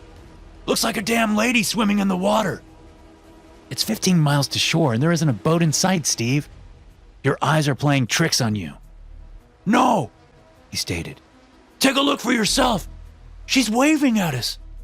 I think I can hear her singing." I stood up and looked in the direction he pointed. At first, I couldn't see anything, just the rolling blue waves. Then I saw her. Pale skin, dark hair, slender frame. She was bobbing up and down in the water. A long, thin arm waved above her head. She was too far away to make out any details of her face, but I couldn't help but think she would be the most beautiful woman I'd seen if I were a bit closer. A strange thought to have when you see a woman floating miles from the shore, but it haunted my mind. "We've got to get someone out there to help," Steve said. "Run up to the office and tell the rig manager we need to get out there to her." I ran as quickly as I could to the office and threw the door open like a bull in a china shop. It startled the men inside. Gasping for air, I told them there was a woman in the water and told them to follow me. We charged out of the office in the direction of Steve. By the time we returned, Steve was standing on top of the railing, arms outstretched. We shouted his name and ran toward him, but he never turned his head or acknowledged us. Just as we reached the bottom of the railing and began to climb up to retrieve him, he tilted over the edge and began to sail down. As Steve passed in front of my face, I caught a glimpse of his serene smile. October 30th, 2021. The rescue crew never found Steve or the woman we saw in the water. I feel like I'm going mad. The music still fills my ears as I sit here on my bunk. Layers of steel walls and bulkheads can't drown it out. It's maddening, but oddly beautiful. I want it to stop, but I also don't. It would probably sound so much better if I could get a bit closer to it. I wonder if the woman Steve and I saw is the one singing. I wonder if she is as beautiful as I think she is. Maybe she's still down there. She just needs help. I should help her. I'm going to see if I can spot her. I'll just stand by the rail for a little while, just for a minute. Thanks for watching. Be sure to subscribe and smash that like button to get notified every time I upload a new video. You can also check out some more of my animated horror stories right here. Dr. Nicely. We had reached cruising altitude and the passenger airplane I was sitting aboard was sailing turbulently through the sky, riding on air currents and exploiting physics in ways that I would never understand. Maybe it was my ignorance of these principles which made me so nervous. My legs trembled with constant vibrations. My teeth had been chattering for a while during takeoff, but now my nerves had settled down to a dull roar. Are you sure you're all right? The white-haired man sitting next to me asked, his hand settling on my arm in a comforting way. Should I call the stewardess over? She can get you some water or a cup of tea to calm the nerves. Maybe a shot of brandy, too. He laughed, gripping my arm just a little too firmly now. I'm fine, I said. The worst of it's past. As long as we don't run into engine trouble, I should be okay. That statement caught a few angry glares from passengers nearby, who quickly went back to reading or talking amongst themselves. I scolded myself internally for saying my worst fears out loud. Nobody liked to think about engine trouble when they were flying over the Atlantic Ocean in the middle of the night. Well, let's not speak of those things just now. Do you want a book to read? I brought a spare novel. It's a John Grisham. No thanks. Well, how about some television? I think they have cable on these little things nowadays. He pointed at the screen on the headrest in front of me. I hadn't even noticed it there. That's a good idea. Maybe I can find something to distract myself. I turned the power on and noticed immediately the lack of sound. Of course, I had forgotten to bring earphones. Here, the man next to me said, handing me a pair of his own. I'm not using them right now. You can borrow them. They were the kind with foam pads on the outside of the headphones, not earbuds, so I felt relatively safe using them, even though I am a bit of a germaphobe. At least we wouldn't be swapping earwax. Thanks, I said, taking them and putting them on, plugging the cord into the headphone jack. A squeal of feedback caused me to recoil. I turned the volume down, finding it had been set to maximum. The man was speaking again, and I pulled back the headphone to hear him better. Anything I can do to help? I used to have a terrible fear of flying, you know. But after you do this a few times, you start to get used to it. I smiled weakly, feeling nauseated from not eating. I hadn't been able to stomach breakfast that morning or any other meal for that matter.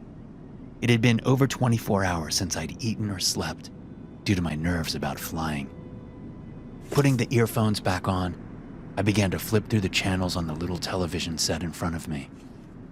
The Discovery Channel came on and I decided to leave it there. It was a show about the Amazon rainforest, describing ancient civilizations which had resided in the jungles. Using new technology, they had found the outlines of massive cities which had housed millions of Amazonians. Their gods and their myths, lost over hundreds of years. I was watching this as the man sitting next to me began to remove something from his bag. It was a Tupperware container with a bright red lid on top. He opened the lid and an odor more foul than anything I had ever experienced wafted out, hitting me in the face like a punch to the nose. It smelled like old, rancid seafood, like a dumpster which has been sitting open in the hot sun, full of used diapers and bad shrimp. The man produced a fork from his bag and lifted the container to his nose, closing his eyes as he savored the smell. Using his hand like a fan, he waved more of the stink towards his face, like a gourmand about to eat a Michelin star meal. Despite my own disgust, I couldn't help but steal a glance at what was inside the container. It looked like a fish had been tossed in a food processor, bones and all, only it hadn't been blended for long enough. There were still obvious pieces of bone, scales, and a fish head could be seen left partially intact. A bulging white eyeball was prominent among the pieces. He dug in his fork and took a large bite, going for the eyeball first. I heard it squish between his teeth and explode in his mouth. Black, viscous fluid dribbled down his chin, landing on his shirt. I couldn't believe nobody was complaining about the smell. Nobody else seemed to even notice, except for me. If not for how nice he had been to me, I would have said something. The stink was really making me feel sick. He saw me looking and dug his fork into the mess, then held out a large, heaping bite for me. I could practically see the stink lines coming off of it, like a cartoon skunk. Did you want to try some? He asked, his yellowed teeth showing as he smiled. That grin, somehow predatory and leering, made me second-guess everything about the man. Suddenly, he didn't seem nice anymore. He was mocking and cruel. His previous niceties just a facade to hide his true nature. And what an actor he was. No thanks, I said, gulping down a lump of bile in my throat, trying to force a smile but failing miserably. I just ate before the flight. He looked at me as if staring directly into my soul. Then he shook his head, as if saying no, like he didn't believe me. He sucked his teeth and went back to his meal. You shouldn't lie to me, you know. I pretended not to hear that and went back to looking at the television, trying to distract myself from the scene happening next to me. But my heart was thumping fast now, and I could feel a throbbing pulse in my jugular. The Amazon History show was finished, and now something else was on. It was a show about aviation disasters and how planes malfunction before crashing. A voiceover was speaking about horrible tragedies and near misses, showing computer-generated images illustrating the critical parts of the airplane which had broken. Then they switched to the passenger footage, which had been recorded on people's phones during troubled flights. During this Air Asia flight, severe turbulence caused the hospitalization of more than 5 passengers, as the plane was eventually rerouted to Tokyo. The screen showed images of a plane's interior, shuddering up and down violently and sending people flying into the ceiling and into the aisles. Women and men could be heard screaming as luggage cascaded from overhead compartments and people prayed for safety. I was on that flight, the man next to me said, licking his gore-smeared fingers clean. One hell of an in-flight meal, let me tell you. I tried turning off the television, but it didn't work. I tried to change the channels, but that button was broken too. It was stuck on this particular program, and there was no way to get rid of it. Instead, I tore the headphones off and unplugged them, handing them back to the man. You don't want to watch it anymore? He asked, slurping up some of the roadkill casserole. No, thanks for letting me use your headphones. I think I'm just gonna try to take a nap. Suit yourself, he said, crunching a bone between his teeth. I'll wake you up for meal service. How he could still be hungry was a mystery to me, after he had just ingested such a monstrous dinner. I was already beginning to suspect there was something off about this man. The way he had changed was unsettling, and I felt like I was suddenly in the Twilight Zone. He just wasn't acting normal. So I watched him out of the corner of my eye for a while, trying to convince myself he was just a bit odd, and that there was nothing to worry about. He was just an eccentric guy with a very unusual diet. Eventually, I managed to convince myself that was true, and despite my unease, my tiredness won over everything else. and I fell asleep. I woke up and found myself completely alone on the plane. The hateful man sitting next to me was gone, and so was everyone else. The plane was still rumbling turbulently through the air, but now with no one in it. I looked outside and saw the sky was clear and bright blue, instead of night like it had been. But we were flying towards a dark thunderhead, booming with lightning up ahead in the distance.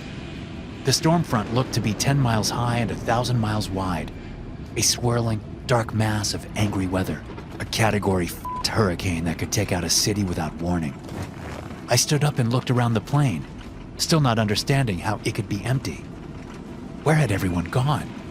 How long had I been out? Had they allowed me to sleep right through deplaning? Before I had another moment to think, the plane bounced up and down with a sickening yo-yo motion, then careened to the side. It did this a few more times in rapid succession, pitching forward, backward, so that I was thrown off balance and sent tumbling into the aisle. By the time it settled again, I wanted to puke. But at least the plane had leveled out again. I stood up from the floor and glanced out the window.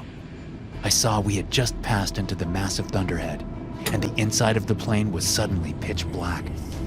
There was a voice whispering from all around me, speaking my worst fears aloud. Black, inky tendrils like smoke began to reach out towards me from the shadows. You're alone. The plane is going down. It will sink in the middle of the ocean. Freezing, drowning, water in your lungs. Falling, dropping, plunging from the sky. You know you're going to die.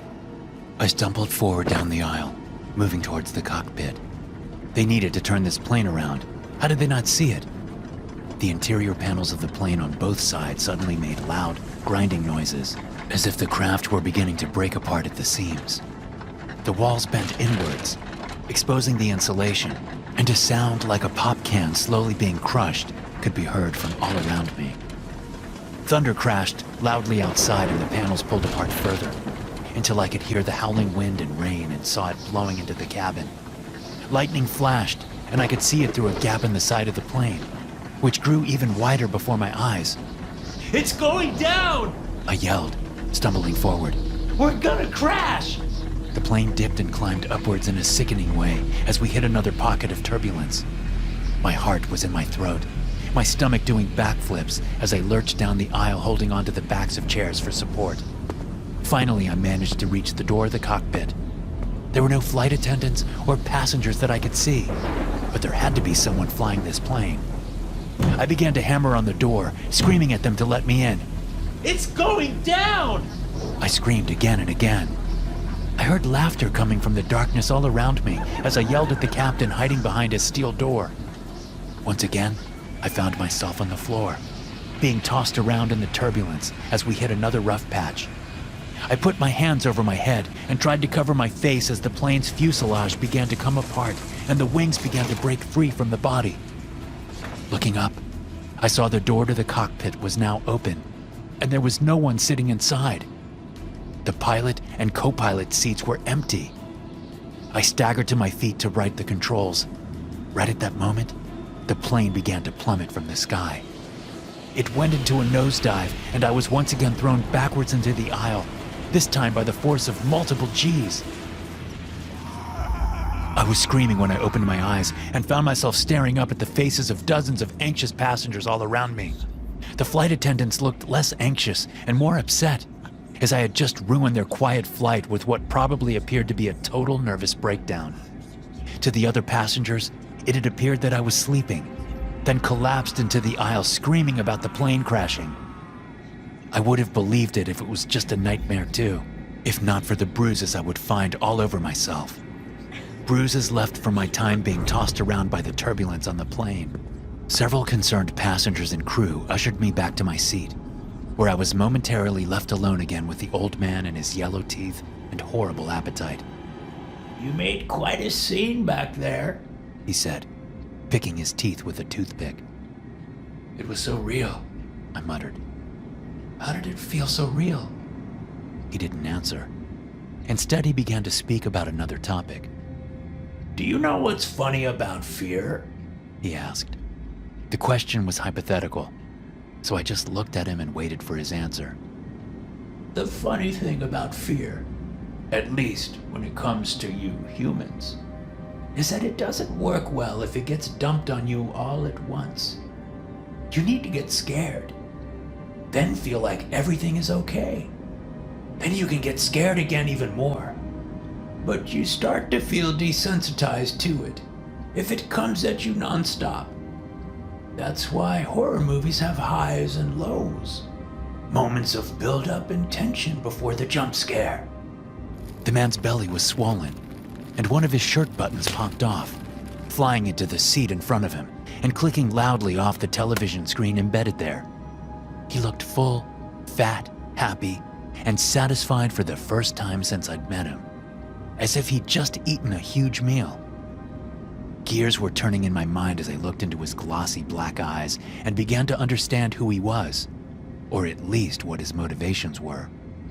Just as I suspected, he was not a man at all. Bright lad, He said, as if he'd just read my mind. I had a feeling you'd figure it out. It was you. The voice in the empty plane. You made me think it was real, and then you fed on my fear. You dined on it like that disgusting shit in your Tupperware container. Ah, but fresh is always better than leftovers. I thank you, though. I haven't had a meal like that in quite a while. Your terror was so deep and so strong. What happened to you, anyways? I winced as if slapped, remembering my parents. Somehow, I had a feeling he already knew about them. Why else would he ask? Maybe he wasn't as satisfied as he looked. I hit the call button and waited for a stewardess to come over. Then I asked her if I could switch seats. I told her I'd sit anywhere, as long as it wasn't next to the disgusting old man beside me. I think he's a demon, I said. Now, I know how that sounds, but hear me out. The flight attendant gave me a worried look, as did several other passengers sitting in the vicinity. She cleared her throat and leaned in, speaking under her breath in an attempt to salvage what was left of my pride. Sir, the seat beside you is empty. I've been watching you throughout this flight, and there's been nobody sitting there. You've been alone, and to be frank, you've been talking to yourself quite a bit. It's starting to worry some of the other passengers. I stammered something, looking at the old man, unable to turn away from his wrinkled face and yellow teeth, pulled up in a widening grin. It's my responsibility to alert the captain of this, and we will have you return home to America for a psychiatric evaluation. You've got bruises all over you, and it's obvious you're not able to care for yourself properly based on your behavior during this flight. You're a danger to yourself and possibly to others. An air marshal was sitting nearby and stood up, removing a pair of handcuffs from his belt. I've heard enough, and I agree with your assessment, miss. I appreciate your patience with this man. He's obviously very unwell. Despite my protests, which quickly turned to screaming, he handcuffed me to my seat. Luckily, this plane is on a return trip to America after a couple hours layover here, so we'll be back up in the air in no time. The two of them walked away, leaving me alone with the fear-eating demon sitting next to me. His true form was slowly beginning to show through the cracking facade of his human appearance, and I could see the rotting hell flesh beneath. No, please, don't make me go back. I don't want to go back. I'll take a boat. Let me take a boat. Just anything but this plane. You need to get me off this plane. Don't worry, said the old man, drool cascading out from his lower lip. They used to be scared of flying too, but after a few times, you'll start to get used to it. Also, it turns out that most of you guys who watch me aren't actually subscribed. So if you like the content and want to support the channel, go ahead and hit the bell. It's free, and you can always change your mind later.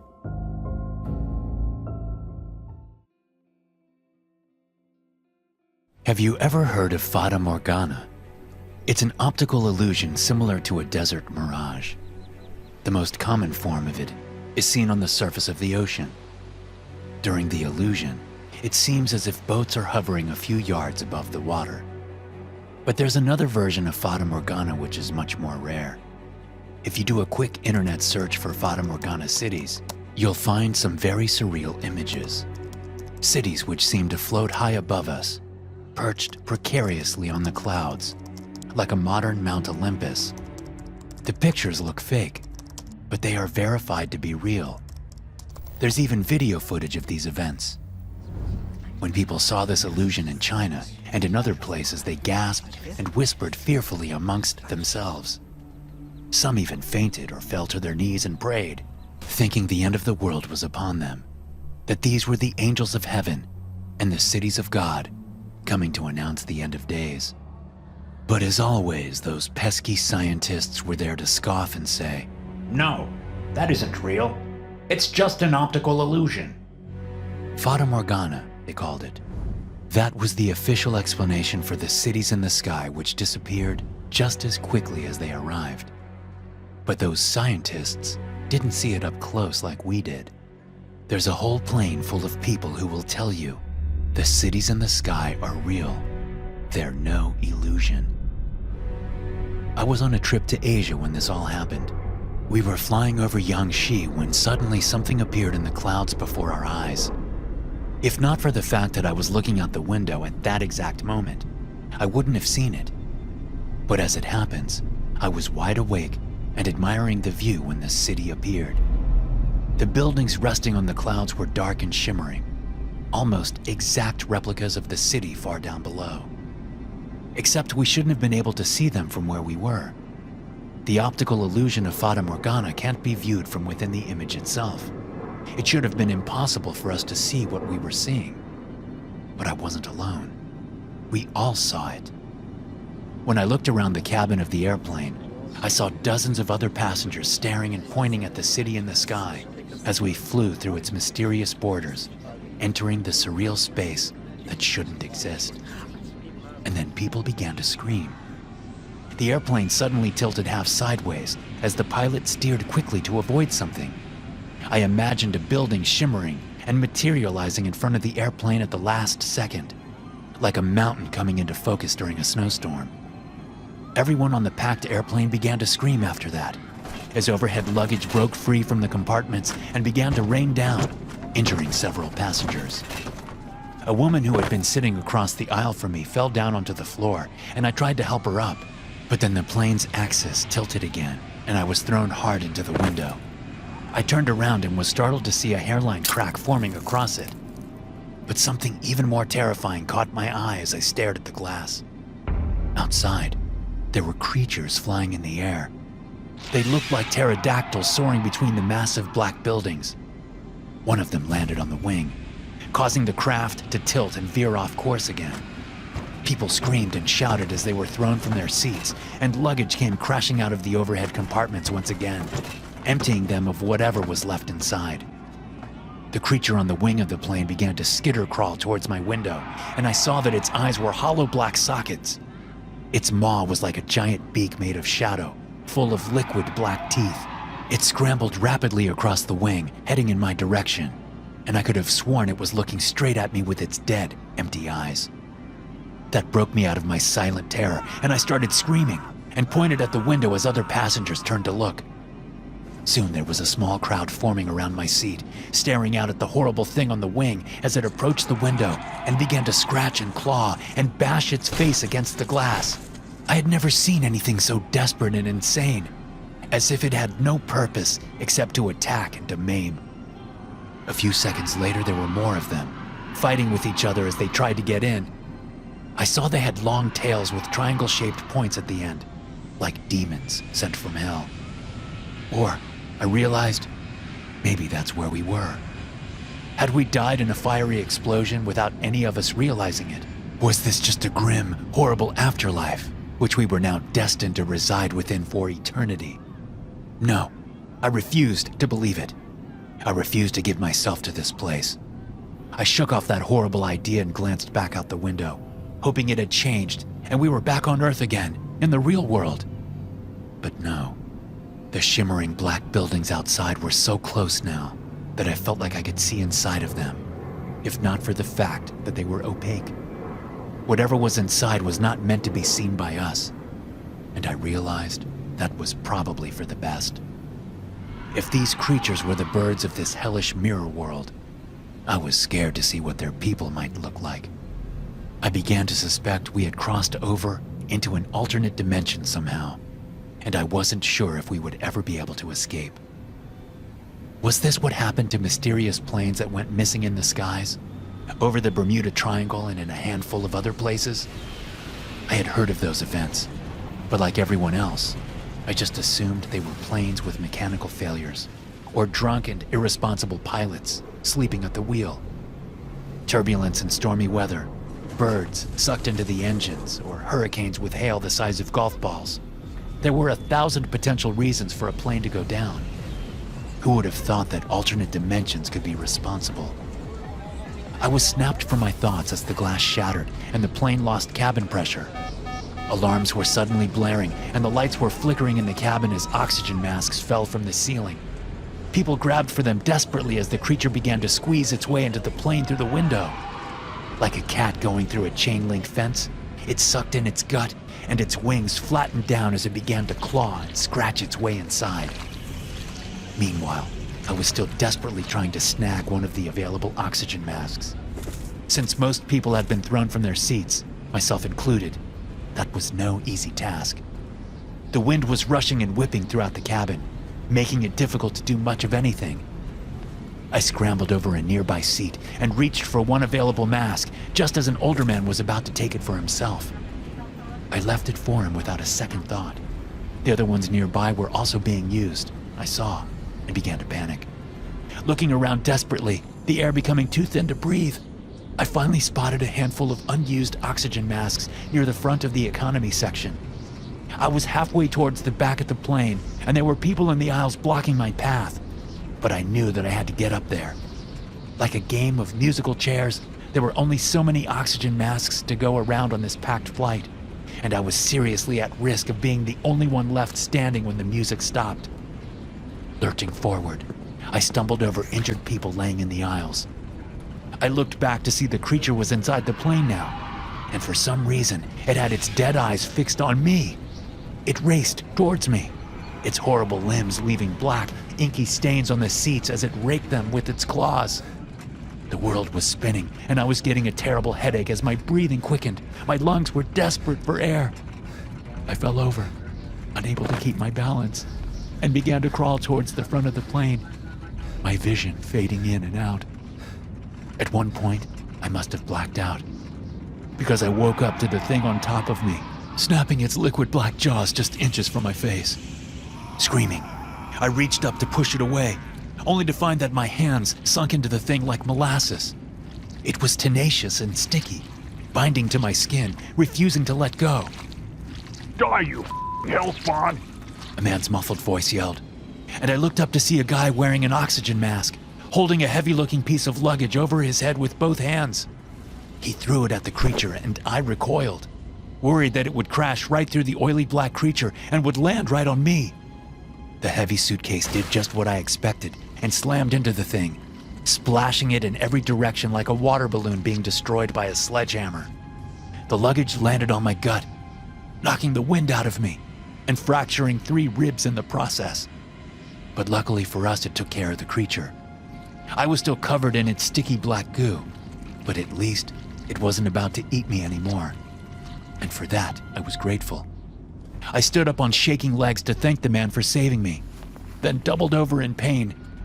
My ribs were screaming at me with each breath I took, and my vision was going dark from a total lack of oxygen.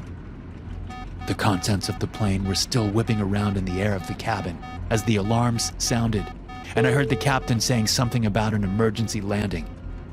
And then everything went dark, and I passed out again, this time staying unconscious until after we landed. I woke up in a Chinese hospital. According to the official reports, none of what I've told you actually happened. They covered the whole thing up, as if it never occurred. We tried to tell them the truth. Me and several of the other passengers have kept in touch over the years, and we've all tried to get our story out there. Unfortunately, no one will believe us. The official reports contradict us at every step. The media won't even listen to our story. And I can't blame them, really. Fata Morgana, they tell us. It was Fata Morgana and nothing more. But I know what I saw. I know where we've been. Hell is real, and it's waiting for us in the clouds. I worked as a flight attendant for lots of different airlines before joining Marana Air. The management just treats us differently here. No one complains about their paycheck or has to worry about how they're getting to their accommodations from the airport between flights. Everything is taken care of for us. If you aren't familiar with Marana Airlines, you probably don't know about our signature all-black planes with their high ceilings and highly specific accommodations. If you thought Emirates was tailor-made for their passengers, you should see the bespoke treatment we give our guests. But there are certain rules when you fly aboard Marana Airlines, and those who don't follow the rules will face consequences beyond their understanding. This is plush. Hot damn, Margie. Look at those seats. Hey, man, I gotta ask, are those leather? I smiled at the man and his wife, taking their tickets. The finest Italian leather. We only use the best here on Marana. Right this way to your seats. I trust you've read your instruction manual?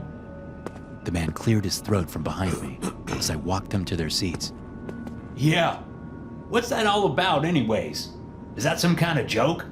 Because if it is, we don't get it. Not a joke, merely a formality. This is a different sort of airline than you might be accustomed to, that's all. Our owner does things in her own way and provides a lot of free upgrades at great cost to herself. All that she asks is that passengers read the manual carefully and follow its directives. The couple sat down in their seats and I took their carry-ons, stowing them in the overhead compartment. They were looking up at me with worry in their eyes. I'd seen that look 1,000 times. Here, I have a spare. Just read it through as best you can. They began to study the manual I'd handed to them, and I went back to see the next group of passengers. There was always one. Today, it looked like there might be two. The plane took off as the engines roared loudly, and I looked around to ensure everyone had their seatbelts on. Nobody was in the aisles.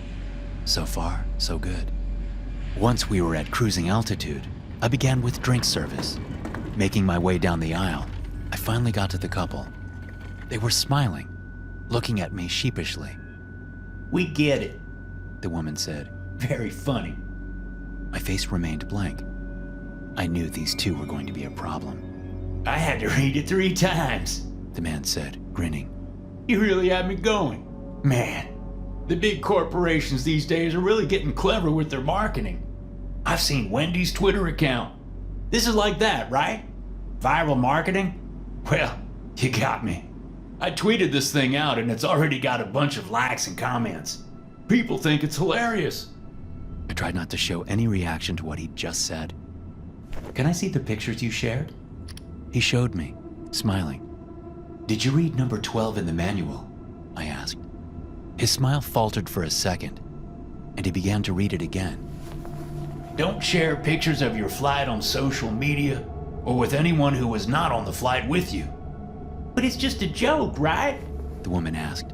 It's not serious. I mean, look at these other rules. Number 4, don't breathe between minutes 48 and 49 of the flight. Number 8, if you see a man with no face serving drinks, do not speak to him.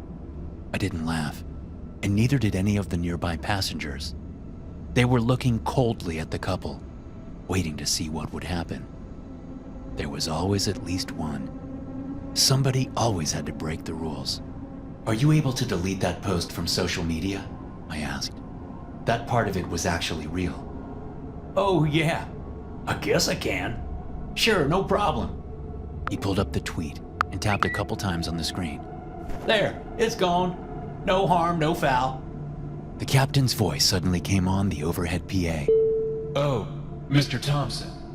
If only that were true. He said in his monotone pilot's voice.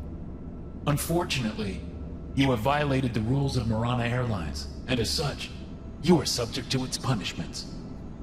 The couple's faces were slowly draining of color, turning pale and white as sheets. If this is a joke, it's not a very good one, the woman said, as if trying to convince herself she wasn't scared. Several other passengers stood up from their seats and closed in on the pair. They would learn the rules eventually, just like all of us did. When we were preparing for takeoff in Paris, I saw a man coming up the ramp and looking at the plane in wonderment. He whistled softly to himself as he stepped on board. Wow, this is quite an airplane you folks have for yourselves. Better than Emirates.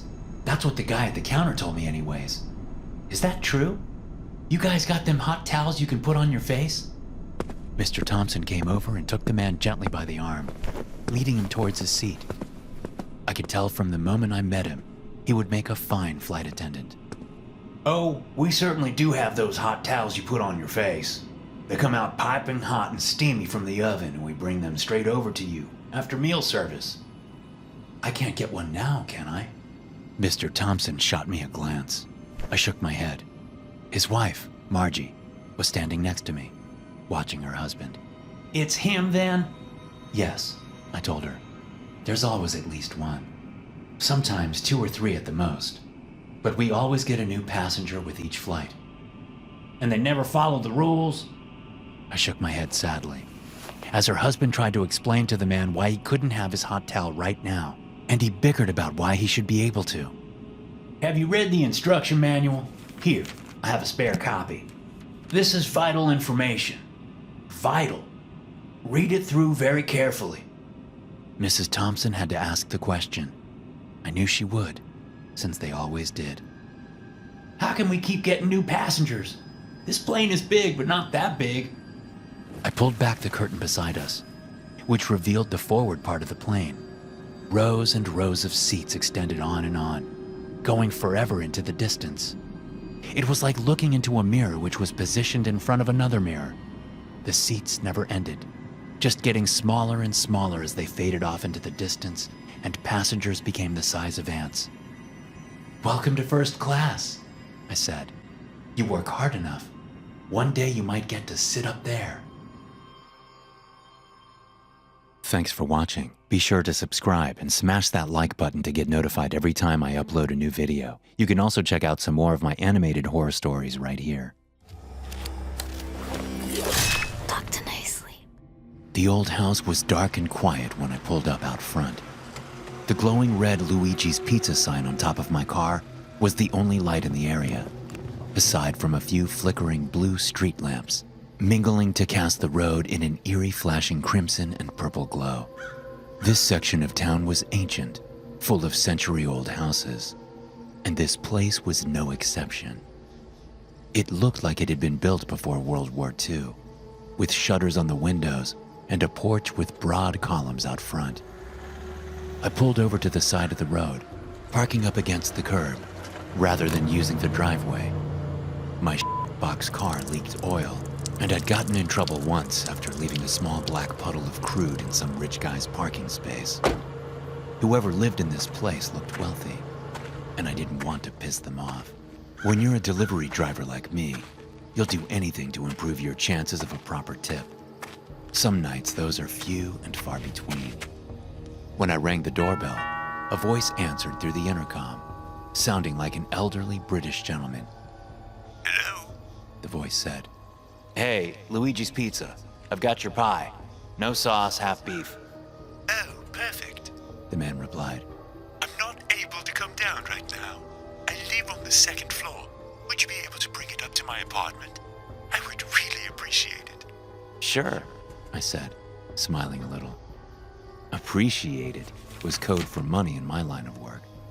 There was a buzzing noise like you'd hear at any apartment door when someone let you in, and I turned the knob to go inside. Stairs greeted me immediately, leading straight up. There was no door to access the 1st floor, which I found a little odd. Unpainted drywall surrounded me, which appeared new, and I could smell fresh sawdust, as if there had been recent construction here. I climbed the stairs, and when I reached the top, I found a hallway leading towards a single white door. Goosebumps ran up my spine as I looked at that door and saw it was open just a crack, but it was dark inside. With a brief, worried pause, I pushed the door open and stepped inside. Hello? I called out, expecting the old man to flick on a light and be standing there in front of me, waiting for me in the darkness, waiting for a meal. But instead, there was nothing but silence. Maybe this was the wrong apartment, I thought to myself. But there had been no other doors except for this one, unless I had missed it. I prepared to leave when the door slammed shut behind me, so fast and so hard that it sent a huge gust of wind through the room, rustling unseen papers and making the hairs on the back of my neck stand on end. My heart was a pounding drum in my chest as I spun around and tried to feel for the door handle, but there was nothing to be found. Only a perfectly smooth wall and nothing else. A spider fell down from the ceiling and crawled down my shirt collar, and then another, and another, as I brushed them off with trembling hands. I felt their fat bodies squirming away from my fingers and skittering across my scalp. I began to scream for help, dropping the pizza on the floor and desperately searching for the walls for a light switch in the darkness, groping my hands over the walls as I hyperventilated, yelling and begging for someone to let me out of this place, but ow! It felt like something had cut my hand. A razor blade? A jagged piece of glass jutting out of the wall? Whatever it was, it had been sharp enough to break skin, and it had cut me deep. Warm blood trickled down my arm, and I began to whimper from the pain, imagining the gash going to the bone with no way to see it to reassure myself otherwise. Spiders continued to rain down on me from above, as if the ceiling were a storm raining arachnids. Terror came over me in a wave as I realized that this was no accident. Someone had lured me up here intentionally, and they wanted to torture me. My throat felt tight, and my knees buckled as I shrank to the floor, clutching my knees to my chest. Having fun yet? A voice asked from the walls. The same kind, elderly British man who had greeted me at the door was speaking from all around me. I screamed something unintelligible, begging him to let me out. He answered with a cackling bout of laughter, which devolved into a hacking cough. All my life I wanted to do this, but I was always worried about getting caught. He said, his voice giddy and giggling. But since my diagnosis, lung cancer, stage 4, I don't have to worry about prison anymore. I've only got a few more months to live, they tell me. And now I can do all the things I've always dreamed of. No more unfulfilled plans and lost wishes. What's the point of money anyways? You can't take it with you after all. Best to spend it on the things you enjoy, the things that make you happy. That was when I realized this man was truly insane. A psychopath who got his entertainment from other people's suffering and pain. Why else would he trap me in a room sabotaged with razor blades and raining giant spiders? I got up and pressed deeper into the room, unsure how I was going to get out, but knowing I couldn't go back the way I'd entered. The door behind me was gone, and the walls were covered with sharp objects meant to injure me if I went searching for a way out. I heard the sound of spinning electric saws turning on, their whirring blades sending sparks flying. I made the mistake of reaching out to check for a wall and got hit by a spinning blade. The only option was to go forward, it seemed. You're insane, I muttered, ripping my t-shirt into strips and wrapping my hands with the fabric. What kind of person enjoys doing this to another human being? Just let me out of here. My boss will figure out I'm missing soon. They'll send the cops for me. You want to spend your last days in jail? The man began to laugh again, until it turned into that horrible, hacking cough. I heard him spit up a gob of something which was likely blood, before speaking again. Don't worry about me. If that happens to me, you should be glad. I see you're pressing forward, young man. Good. Very good. Be careful, though. I have more surprises for you. With my next step, I felt the floor give way, dropping out from underneath me. I plunged down sickeningly into darkness, my stomach lurching upwards and trailing after me a moment later, threatening to eject the contents from inside. And then I was falling, hurtling downwards into darkness so deep I couldn't see my own hand in front of my face. I hit the cement floor hard enough to rattle my teeth in their sockets, spiking my tailbone and sending a lightning bolt of pain up my spine. It was dark in this new place, musty and wet like a basement. Things were scurrying around nearby, making rustling, nibbling noises like rats and mice.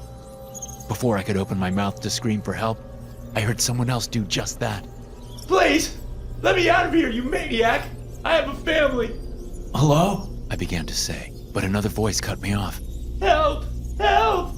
Help! It was a woman, and she repeated the word over and over again, not stopping for several minutes. It sounded as if she had gone completely mad.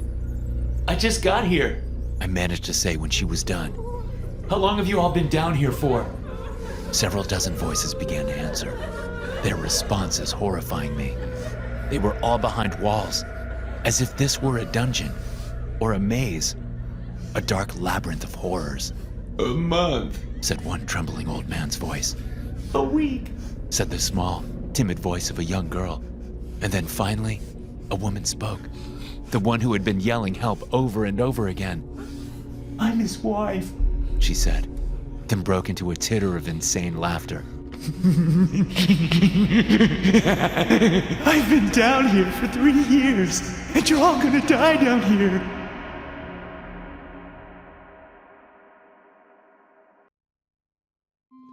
Eagleside is a rough part of the city. There's enough street crime to make most people think twice about moving here. And few venture out from their houses at night, opting to stay inside after sundown. As a delivery driver, I don't get those luxuries. I'm out here all hours of the day and night, dropping off beer, liquor, pizza, cigarettes, you name it, to the citizens of Eagleside, good and bad alike. I've got my own company. I call it Bud's Brews, on account of the fact that my name is Bud, and beer just happens to be my #1 seller. I've got cases of it in my garage, so that after hours I can still hook people up. You can call me at 4:30 a.m. and I'll come by and keep your party going. It might not be your favorite brand, and I'll charge you double for the privilege, but most people don't give a damn by that point. Some people will pay anything to keep the party going, even if it's just a one-man show and there ain't no music playing. Saturday night had come and gone, but I was still out on the streets as usual, rocking the tunes in my Trans Am and lugging 6 cases in the back seat. I could fit a hell of a lot more in there if I bought a minivan, or even a sedan for that matter. But what do I look like to you? A soccer mom? Ain't no way in hell you'll see me driving a Dodge Caravan or a Camry. I'll blaze around town in muscle cars until the day I die. And the price of gas while you're at it. Where was I? Oh yeah. So, it was the early morning hours of Sunday by that point, when I got called to deliver a case to some sorry sack on the north end of Eagleside. I'd been there before, and knew the way by heart. The guy asked for Bud Light, but I had Coors with me, so I told him I was all out, and he'd have to take what he could get. He spit into the phone but told me that'd be fine, and off I went towards the bastard's house. By the time I got there, he was already waiting for me at the bottom of the stairs, pacing back and forth from one foot to the other like he had to take a leak. Which reminded me, that was something I needed to do once in a while as well. "Mind if I use your washroom?" I asked as he took the case from me. He hooked his thumb towards the front door, and I followed after him. Then went in and relieved myself, feeling much better afterwards. I drove away back towards the middle of Eagleside, to my usual place outside the McDonald's. That was always the best bet, since people ordered from there all night long, and it was close to everything else as well. It didn't take long to get another call, despite the time of night, now well past 3 a.m. Another party in North Eagleside, a one-man party once again. I put the car in gear and drove through green lights one after another. It was like tonight was destined to be my night, not a single red. And this next customer was a big tipper. I knew he'd be good for a 10, maybe even a 20. Flashing lights up ahead made me step on the brakes suddenly, and I realized it was a hastily constructed roadblock set up by the police. Flares were burning steadily and had been placed along the road to funnel traffic in towards 2 cop cars. Rain was just beginning to fall, and I noticed with some surprise that the 2 officers were already wearing yellow rain slickers, as if they had been expecting the weather at exactly that moment. As if they had called it forth themselves with some dark, terrible magic. I never did like cops very much. I guess it's a bit of a personality defect. The sound of rain pattering softly outside could be heard as I rolled down my window. The cop tried to poke his flashlight into my car, aiming it at the cases of beer in the back. But the window wasn't rolled down far enough to allow for that. I knew the law, and I knew better than to allow them any access to my workspace. Hey, bud. He said, leaning down to sniff through the inch-wide window crack. The tip of his nose actually squeezed through the gap, and for a moment, I considered rolling it up. I imagined that mental image and almost burst out laughing, barely restraining myself. Busy night? He asked. No, I lied. it's been slow. Oh yeah? So you haven't been up to the North End tonight? I shook my head. Because the reason we're out here is there's been a murder. Man had a fresh case of beer, too. And he didn't look like the type to have a fresh case this time of night. Only a single bottle was open, too. This really shook me to my core. My last customer? Was that who they were talking about? Was this for real? You guys are messing with me. What is this? Are you doing a sobriety check here or something? This is real, he said, looking serious. You can go on your way now. It's a free country. But be careful. There's a killer roaming Eagleside right now. And I think you might have just missed him. Next time, you might not be so lucky. His partner leaned down on the other side to look at me through the glass of the passenger window, as if taking me in. Move along now, he said. I began to drive, my hands trembling with fear, unsure if the two cops were messing with me. For years, I had skirted the laws around town. Secondhand sale of liquor without a license isn't exactly legal, after all. Not to mention, I didn't usually ID people or bother with any of that nonsense. My next stop was the rich guy's house.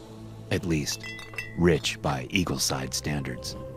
He tipped me a $10 bill for my trouble, and I left with a grin on my face. It wasn't 2 minutes later before I got another call. This one from a less generous tipper. At least he lived nearby, though, and I had exactly what he wanted. I was over there in 10 minutes and made another $5 for the delivery. The son of a didn't tip a red dime, but that was to be expected. So I asked to use his washroom and pissed all over his floor, leaving the seat up for his wife the next morning to fall in. By the time I got back to McDonald's, it was 4:30 a.m., and I was just about ready to call it a night. Not many customers bothered to keep drinking after that point, and I wasn't about to pull a double and start working an intermittent breakfast shift. Those were always hit or miss. Red lights lit up behind me, and I saw it was the police. The same two cops as before came knocking on my window, looking at me with worried faces. Yeah? I asked, feeling my eyelids drooping. Are you all right? The cop asked, sounding nervous. Yeah. Why? I asked. It turned out there had been another killing, just after I left my previous customer, according to the cops. Given the circumstances, they needed to take me in for questioning. I agreed, since I had no choice, and went along willingly. I couldn't believe my ears. If not for my luck, I would have lost my life. My legs felt numb as I walked out of the interrogation room. Be careful, the police detective said, waving goodbye. There's still a killer out there. Stay safe, okay? I told him I would. And then just as I stepped outside, I got another call. Bob Vanders, from the west end of Eagleside. He wanted an Egg McMuffin and a coffee, and he was a terrible tipper. I remembered that much. I told him I'd be happy to, and I picked up his order. Tipping the vial of black poison into his coffee, I thought again about how much better my life was going to get once all the terrible customers were gone and only the good ones were left. It would take a while, that was true, but it would be worth it. And until then, I'd just have to work twice as hard.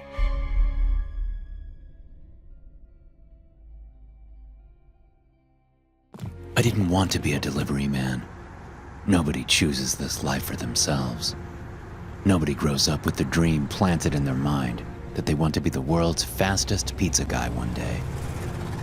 Driving around in a beat-up jalopy with the smell of pepperoni in your nose. You know what sucks the most about it? You know that smell of delicious, fresh-baked pizza that makes your mouth water when you get a pie delivered? When you're a delivery guy, You just get to sit in that smell all day. And then you don't get to eat the pizza. You just get to smell it and let your mouth fill with saliva, thinking about how you wish you made more money so you could afford to buy an extra large with all the toppings, garlic bread crust, and a side of hot wings with blue cheese dipping sauce for good measure. That's where I was at mentally as I sat in my shitty car, my battery slowly dying as I listened to the radio and enjoyed the last little bit of light afforded by the headlamps.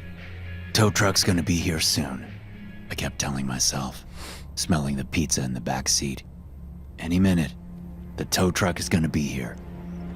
I rolled down the window and stuck my head out, craning my neck to see into the distance behind me. The smell of the fresh, autumn night air filled my nostrils and replaced the cheese and hot-baked dough and tomato sauce. At first, I thought there was a pair of headlights, but then whatever it was blinked out of existence and disappeared, like the glowing eyes of some great cat. I rolled up the window quickly, shivering from the cold draft as it filled the car. The address was supposed to be right here. I had actually been idling while I checked the directions on my phone. The GPS confirmed that I was where I was supposed to be, but there was no driveway, just untouched forest surrounding the road as far as the eye could see. Somehow, I had run out of gas, despite my tank being half full.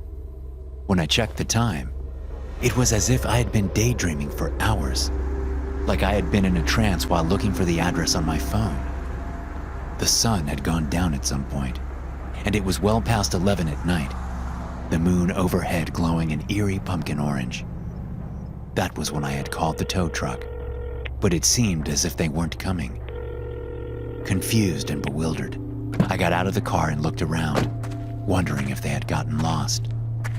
I pulled my phone out and hit the redial button for the towing company.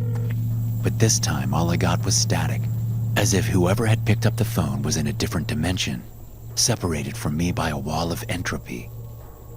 The brush on the other side of the road suddenly began to rustle and sway, as if something were moving behind it, trying to stay hidden but too large to manage that successfully. Hello?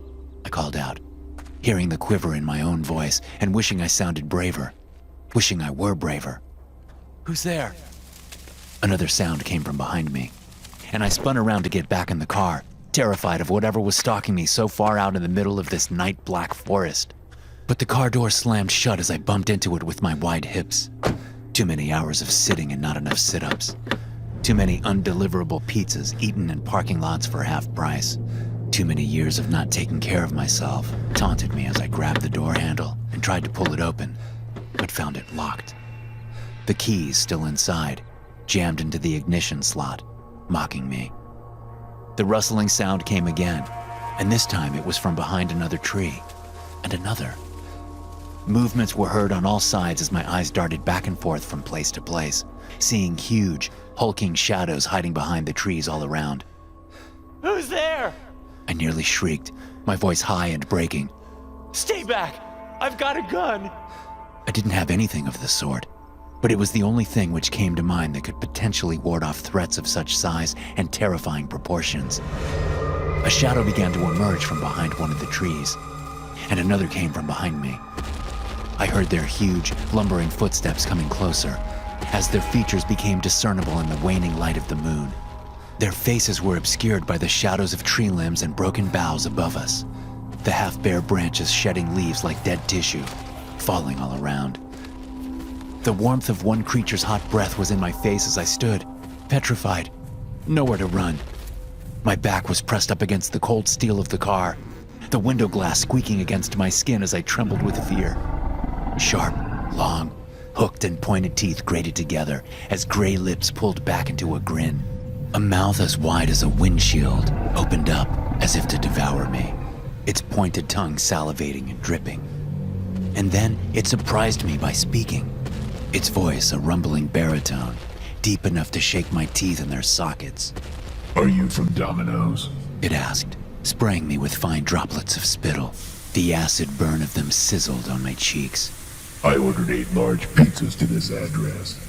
My hand was shaking badly as I hooked a thumb towards the back seat. There. I managed to stutter. Locked. By mistake. There was a heavy, deep-sounding sigh, as the creature was clearly annoyed by my amateur actions.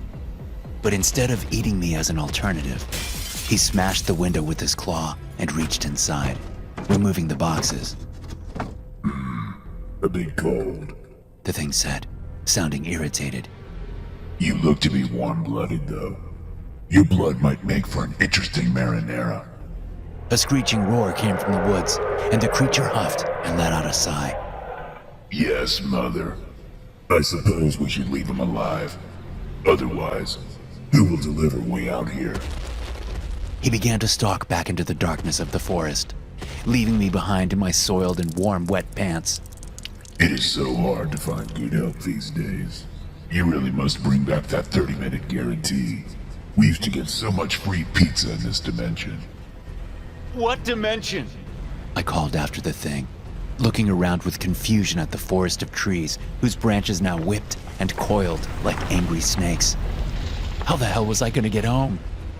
I looked down and saw a $50 bill was laying at my feet, with the head of a monster in place of President Grant. Shit. Not again. At least these guys tipped better than the last place, though. Thanks for watching. Be sure to subscribe and smash that like button to get notified every time I upload a new video. You can also check out some more of my animated horror stories right here.